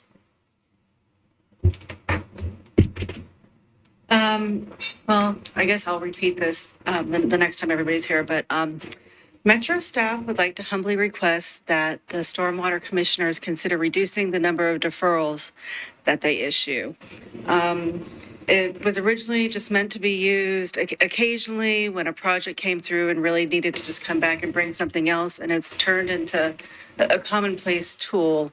And it creates a number of problems for staff. The first and foremost is we are no longer getting the best plans that they can the first go around. The applicants are aware that they can come and negotiate. They don't have to really show that much mitigation, and they show larger areas of disturbance than we typically as staff recommend in the pre-application meetings, because they know they can just come and come back again. Another issue we're running into is that this does create more work for staff. They do not have to pay again to come back, and the amount that the Stormwater Management Committee application is supposed to reflect the cost to staff, so that doesn't come back through our department, and we end up having longer and more meetings than we would if the plans just came in for a thumbs up and thumbs down initially. Let's see. Another thing that we've run into in the Trimble case as an example is we are not getting their plans for their next meeting in time for staff to review or get those plans to you guys for review either. Now, that is also on us. We probably need to set stricter rules for what they're doing, but it's encumbering the process. And when it's a case like Trimble, or if anybody remembers like Providence, people can defer enforcement by just not getting those plans to us. And it just keeps things in violation longer.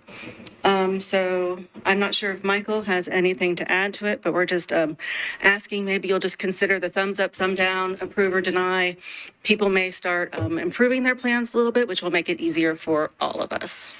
Thank you for that. I would just add very quickly, and I hate them to the point where I feel like I can give a historical viewpoint. I wish I was so young I didn't do that, but sort of long ago, the thought was to expedite the process that we would meet with applicants, staff would meet with applicants to try to forge a strong mitigation plan coming before you to help you with your decisions. I have always referred to that to some degree as equal or greater offset. And there are some sites that do a really good job of that.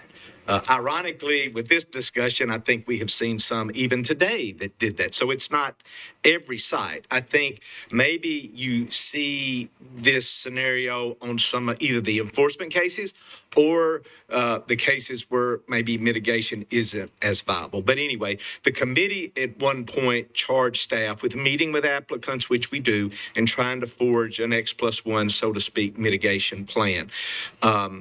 I think the reason we wanted to come today was just sometimes inadvertently the way things come to start to happen maybe undermines the processes that we have in place. You are certainly free to grant any decision, deferral, or whatever you see fit, but we did want to make you aware that it does seem perhaps we are seeing a little less scope of mitigation on certain things. I think the other element is too, and you've talked today a little bit about how these get tracked over time.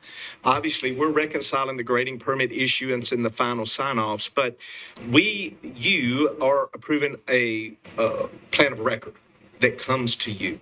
It's submitted as part of the application process. So when a discussion occurs where those things are modified, and we have asked for this before, that we would request a revised plan of record be submitted, because 5-10 years from now, when our inspector is going out and looking, let's say, for instance, at some of these sites approved today, that's what they're going to be going back and looking at, is that plan of record. And it's fresh on our minds now, but it really is very important that we get that good plan of record. And that maybe is more so where you do feel like a deferral is your option or whatnot. But that is really important to staff and to make sure these sites do all that was required of them in getting their variance. We encourage Parks recently kind of pointed out that they to ask them for better comments, because typically it's always defer. It's just kind of a repeat. So staff does a really good job of making comments, but could we also empower you to say, we told them they weren't ready yet? I mean, because while we can help limit deferrals, we also want y'all to feel empowered to say, y'all haven't done enough. Or something of that nature, because that would help us just to get pointed out that you feel like there was other opportunities, because y'all reviewed this a lot in more depth than we were able to. I want to take that one. So some of those can be, I know it's challenging, construed as subjective, and we have gotten on the other side comments from applicants that maybe staff has gone too far in some of their comments so as to bias the committee. So that's sort of our one primary objective, is to never bias you, and that our comments are more factually based. So for instance, a comment like minimal mitigation proposed. Obviously, when we meet with them, we give them all their various options of what they might put into a plan. So I guess it could be construed that's indirectly saying that they didn't pursue certain things. But we always are considering our staff comments. I think we take that as seriously now as we ever have. We actually have scheduled meetings now where we go over and try to get good staff comments to you, but we can certainly take that under advisement going forward to try to communicate that as diplomatically as we can in those circumstances. I also want to add that there's some applicants that want to just put it before you and they feel like that's all they're going to give. And what should happen in those circumstances is that you should look at the variance requirements, and if you don't think it's been met, it should be a denial. We like Michael said, there are a lot of these cases that kind of go through the ringer before they ever get to you guys. They've touched legal, they've touched the department multiple times. We've gone back and forth with the applicant, and we don't want to give you that history. But if it's before you, then rest assured we've had that discussion. And so your job is to then look at it and find out if, should you grant the variance, have they mitigated? And if they haven't, your job should be easy. It should be a no.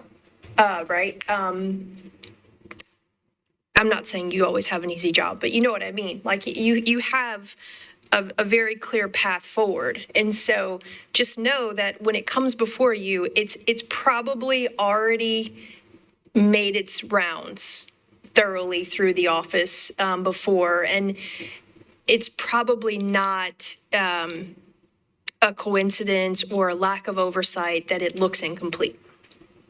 I will tell you, I come from a little bit of a different background, and I have been digging into our manual, looking at case law as it relates to our authority as this commission.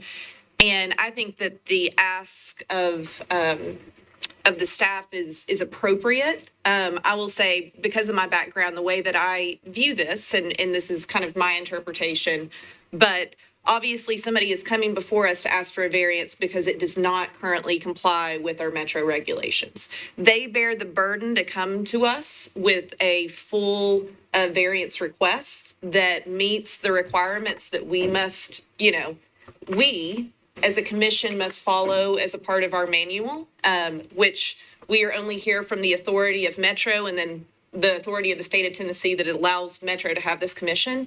So I do think that the ask is very fair, and I do think that there are applicants who they have the right to choose when they want to come before us, and if they come before us without, maybe a fully vetted plan, that is on them. And ultimately, they kind of have the burden to meet the requirements of applying for the variance and for us to grant it.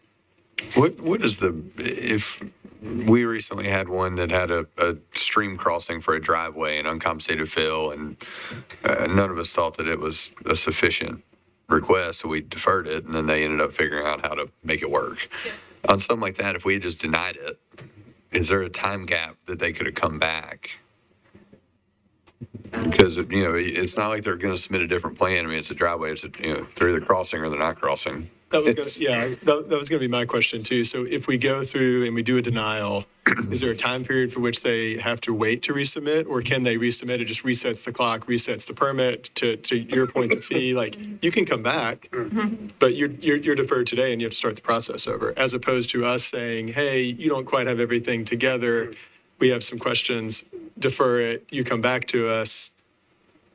Is there a difference, I guess, for them being able to come They would back? have to meet the requirements for application, which they would have missed, so they wouldn't be able to be on the next meeting. They could be on the subsequent one. They could hit the next deadline for submittal, Also, but there's not a 6-month moratorium or well, it's Planning the, Commission and BZA have those. You have to change your project. they do, and that was sort of where my thinking was going next. And I'm trying to look at the rules and answer your question at the same time. I don't know that we are as clear in our rules as BZA is. Like, so for BZA, you can come back in 6 months. You come back in 6 months with a better plan, and so at least you know that there's that cool down period. We could always amend our rules to be clear about that, and that way, an applicant going in will know that they get their best shot, or they are going to be timed out for about 6 months, or you could do 3 months, or you could do, it really would be up to you. I don't think that saying 30 days is good, because you're essentially just giving a deferral. You're not incentivizing anyone to bring the best work, and that's partially, I think, why BZA is there. Maybe there's a 6 months, maybe circumstances change, maybe they bring a better plan. And we're obviously, let me also preface by saying it's not looked as a way to penalize someone at all. It's just that we want your time to be utilized as best as possible. We want staff's time to be utilized, and we want to protect by getting the best work product, right? So that's something we could talk about offline, about making the rules more clear. I would like to take a deeper dive and make sure I'm not missing anything off the cuff, because they do say that everything is valid for a year. So I need to dig a little bit deeper. And let me ask that, as you look into it, so say we deny the plan that was presented, but a whole different plan could come before us. So as you look into that question, if they come with a whole new plan that is different, how that might come into play with the timing? Of course. And that's somewhat subjective too. How much change is the new plan?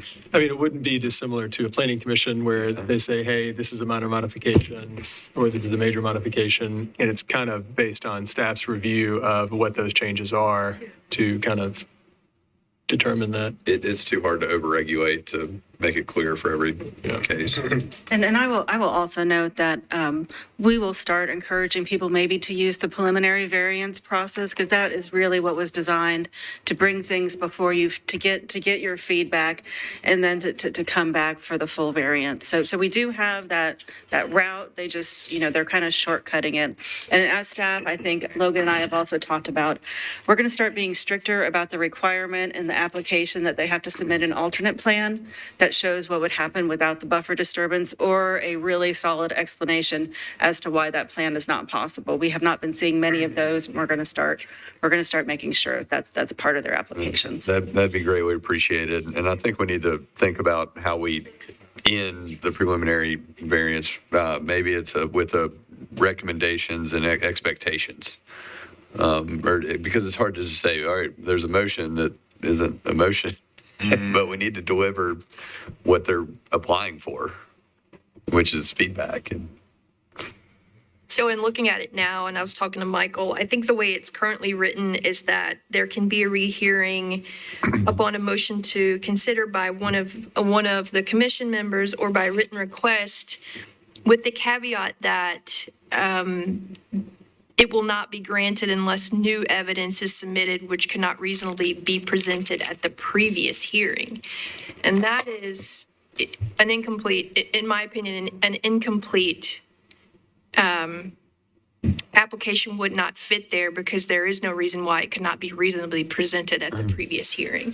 So we might want to tinker with the language a little bit. It would be very difficult to add some sort of fee structure for anything deemed incomplete yet presented and to come back to you, right? Because we got to prove manpower and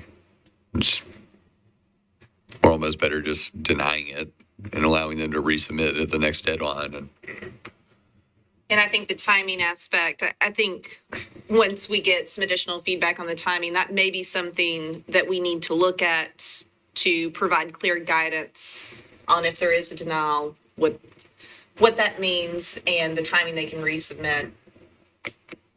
Yeah, I think it's also important to understand, when is a deferral actually appropriate?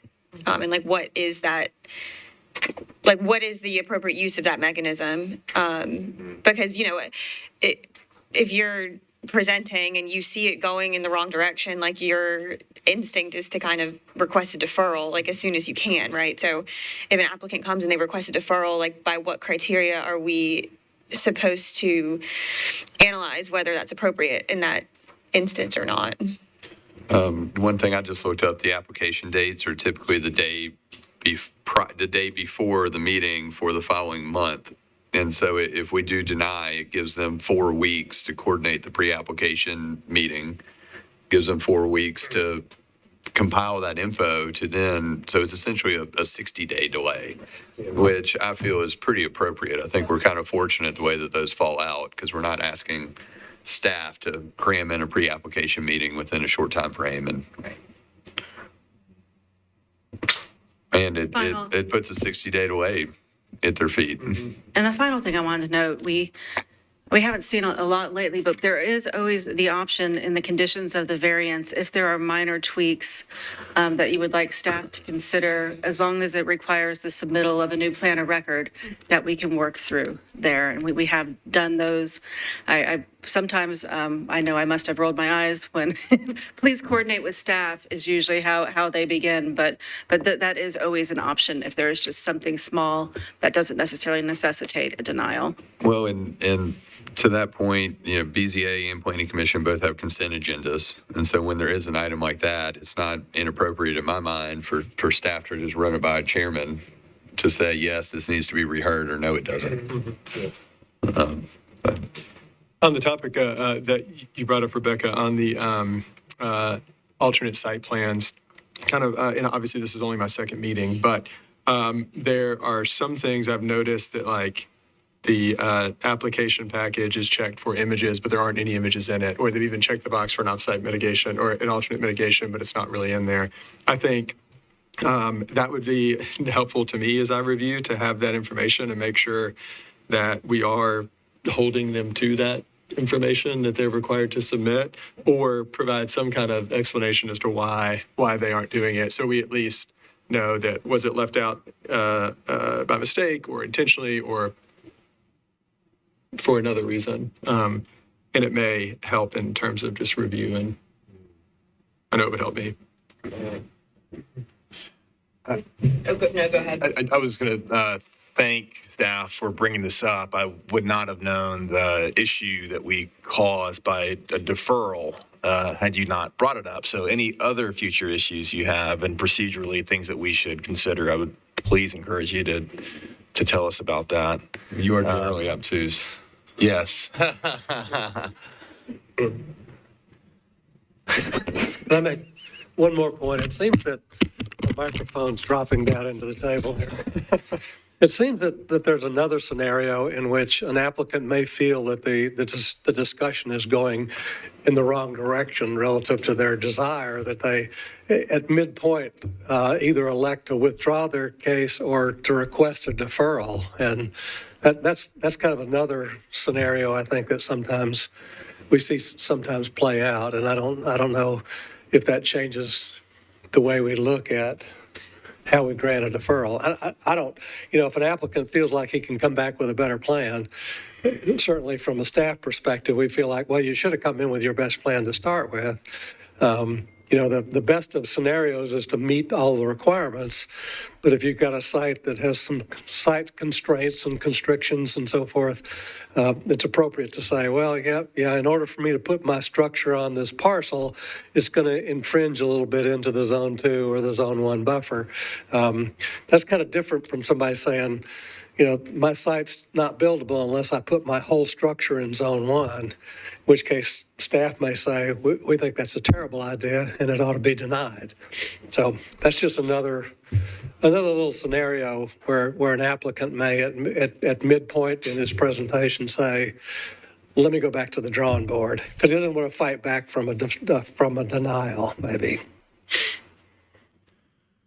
And I think as a commission, we have to weigh and balance the equities of the situation in light of the evidence that's presented before us. And for part of this, I think if somebody withdraws, then they're starting over again. I think that maybe covers some of the concerns that you have, because they will be paying the fee again, starting the process over. Right, new fees. Start the process over, yeah. And that's probably an appropriate thing to do. I think there was a time some years back where we would see a bad project come through, and there was kind of a sense of, well, let's just throw it at the planning commission. I'm a planning commissioner in my other life. Let's just throw it at the stormwater committee and see how they react to it. And we need to provide you better guidance than that.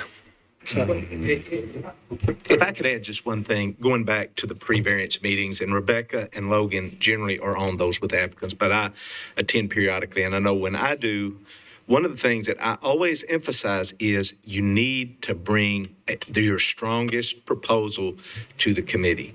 And that is routinely communicated to applicants, that they need to take advantage of their time before the committee and come in with their very best shot. So that's the attitude and concept that we communicate to applicants during our pre-hearing involvement with them. The one last thing I want to say about comments, if there is any and I know I brought this up previously, but under our rules, if there's any modification of the buffer, and there's where they're asking for a reduction in the no disturbance buffer, it requires a written recommendation, positive or negative, from the Greenway Commission.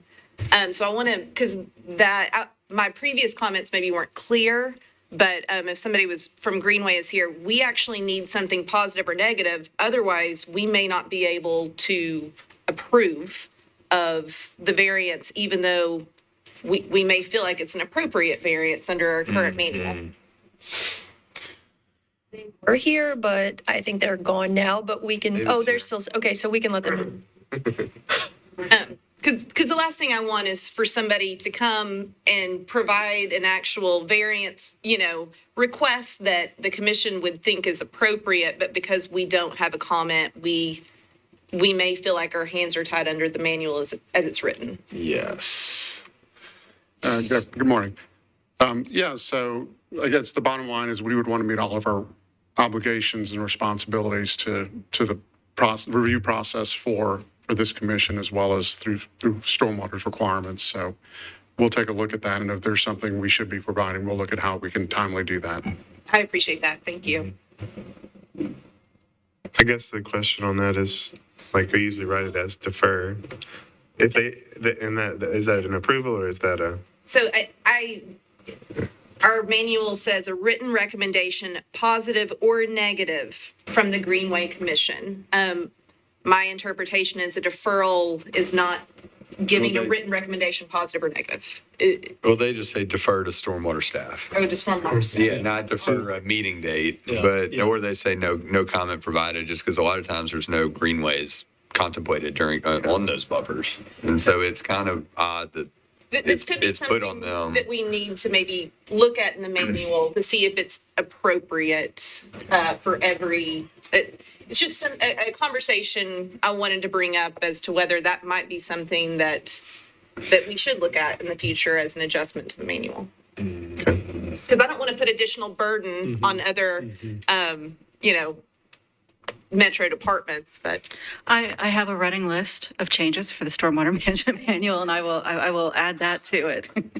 I think that to your point on the greenways piece, it'd be helpful for us to know if this property is in the immediate queue for a greenway connection to run through it, and then how what our decision is being made impacts the feasibility or how that greenway is constructed through that property due to that buffer disturbance. So that's one piece that we've got to have a better understanding of. If, in fact, Greenways is reviewing every one of these applications, we need to know generally if the decision that we make may or may not have an impact to their ability to construct that greenway. So The last thing I wanted to say, there's been a recent Court of Appeals case coming out of the Eastern District outside of Knoxville that came down late February that I was wondering if our legal counsel could share with the rest of the commission. It's the Reed versus Town of Louisville, Tennessee case. Yeah. So she put me on the spot. I did read the case recently, so I'm good. But so basically the gist of the case, it was a BZA case. It wasn't a stormwater case, but the BZA in that particular jurisdiction had very similar rules as ours in what you consider when you're looking at variance requests. They have them basically laid out. They had a hardship defined similar to how we have a hardship defined.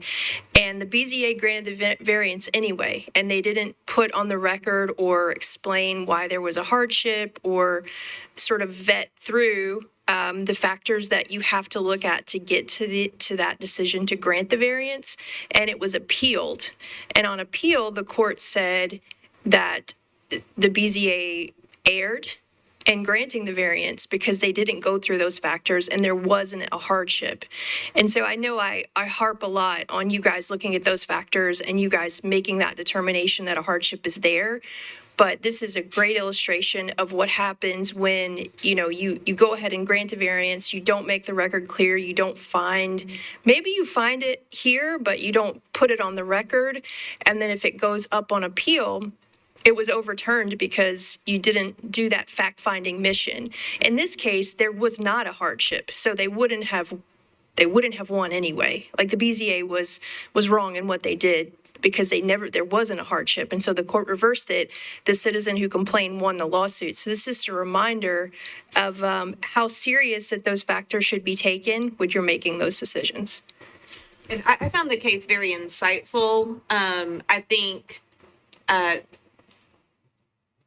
we have in our manual the requirement for exceptional hardship. There is some discussion as to what that means, and we have a previous case from a couple of years ago that discusses exceptional hardship, kind of outlining how FEMA considers it. So I thought it was helpful as a commissioner just to read that background and to see how the various, because it went to kind of a district court, then to the Court of Appeals, but how the analysis went through. So I think that would be something helpful for other commissioners to review. Let me send out both cases and I know it's legal and so you have to bear with the terminology, but you guys will completely get it once you start reading it. It will come a second nature to you. So I'm going to send out both cases so you can look at how we got to our our hardship definition, and then look at the precision case first, and I'll put this in my email, and then look at the case where the Court of Appeals said, okay, you didn't follow your own rules. So I'll send you guys both those out. Can we go back to the Greenways discussion just briefly, just so I understand it? So every case is required to send notice to Greenways. Is that correct? I see it, anything that's involving modification of the buffer is where we have to have a Greenway comment according to the manual. It's on the checklist. Yeah. Right, so it's on the checklist. So I think it's a good point that you're bringing that up. I guess I'm thinking about how we manage the workload for our staff. And from what I understand, every case is required to send notice to Greenways in an email that they attach. Even if it's a residential property that has no... That's correct, but we've also discussed kind of removing that from the checklist because I also email. So many emails Yeah. coming through. It's like, hey, and they're like, this doesn't even apply to me. Like trying to manage their focus to where it's effective and it's focused and it's something they know. If it's coming before, it's either a public a property, it's something related to a greenway connection they're proposing, or something or another. I think it was probably put in there because of the master plan for greenways that occur in a lot of these that end up being like, oh, if this is coming before, that's an opportunity to whether it be a greenway. So I don't know how to really navigate that, but it may be something we can look at closer to try and manage the need. Georgetown case today didn't need to go to parks. It did not. No, that's right. But it's hard to write that reg to exclude them, and I know, yeah, and it's probably more of a management thing than it is like a regulation of if you're in this zoning, you don't have to do it, but we can hold up like a red flag, yellow flag, green flag when you send it to them. What we might be able to do is kind of have that greenways master plan, and then if there is a greenway component to it, maybe have somebody from greenways on the pre-application meeting. Yeah. That way we can have more discussion at the front end. yeah. So.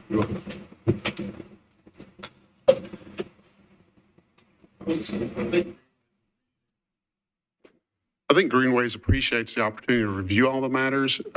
We have discussed with Logan, recognizing that on the checklist there's a requirement. I think what's happened is because of the way that things evolved electronically, and our review now is that we're notified, and that information is sent to us by Logan.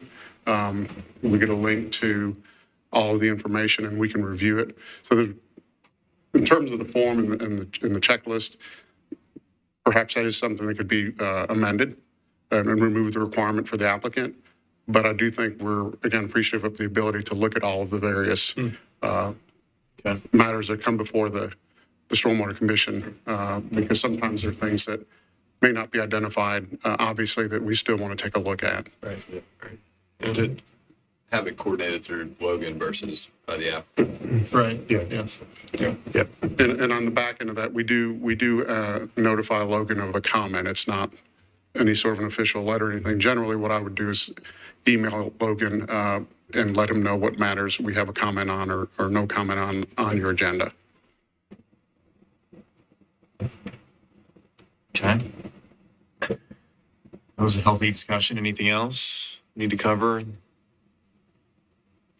Thanks again, Rebecca, for bringing that up. Okay. All right. I'll make a motion to adjourn if there's no others. Have a second? Second. All in favor? Aye. Good meeting, everybody. Thank you.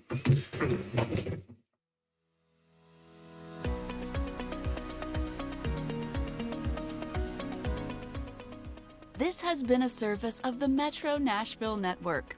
If you would like to see this presentation again, or for more information on this and other programs, visit nashville.gov.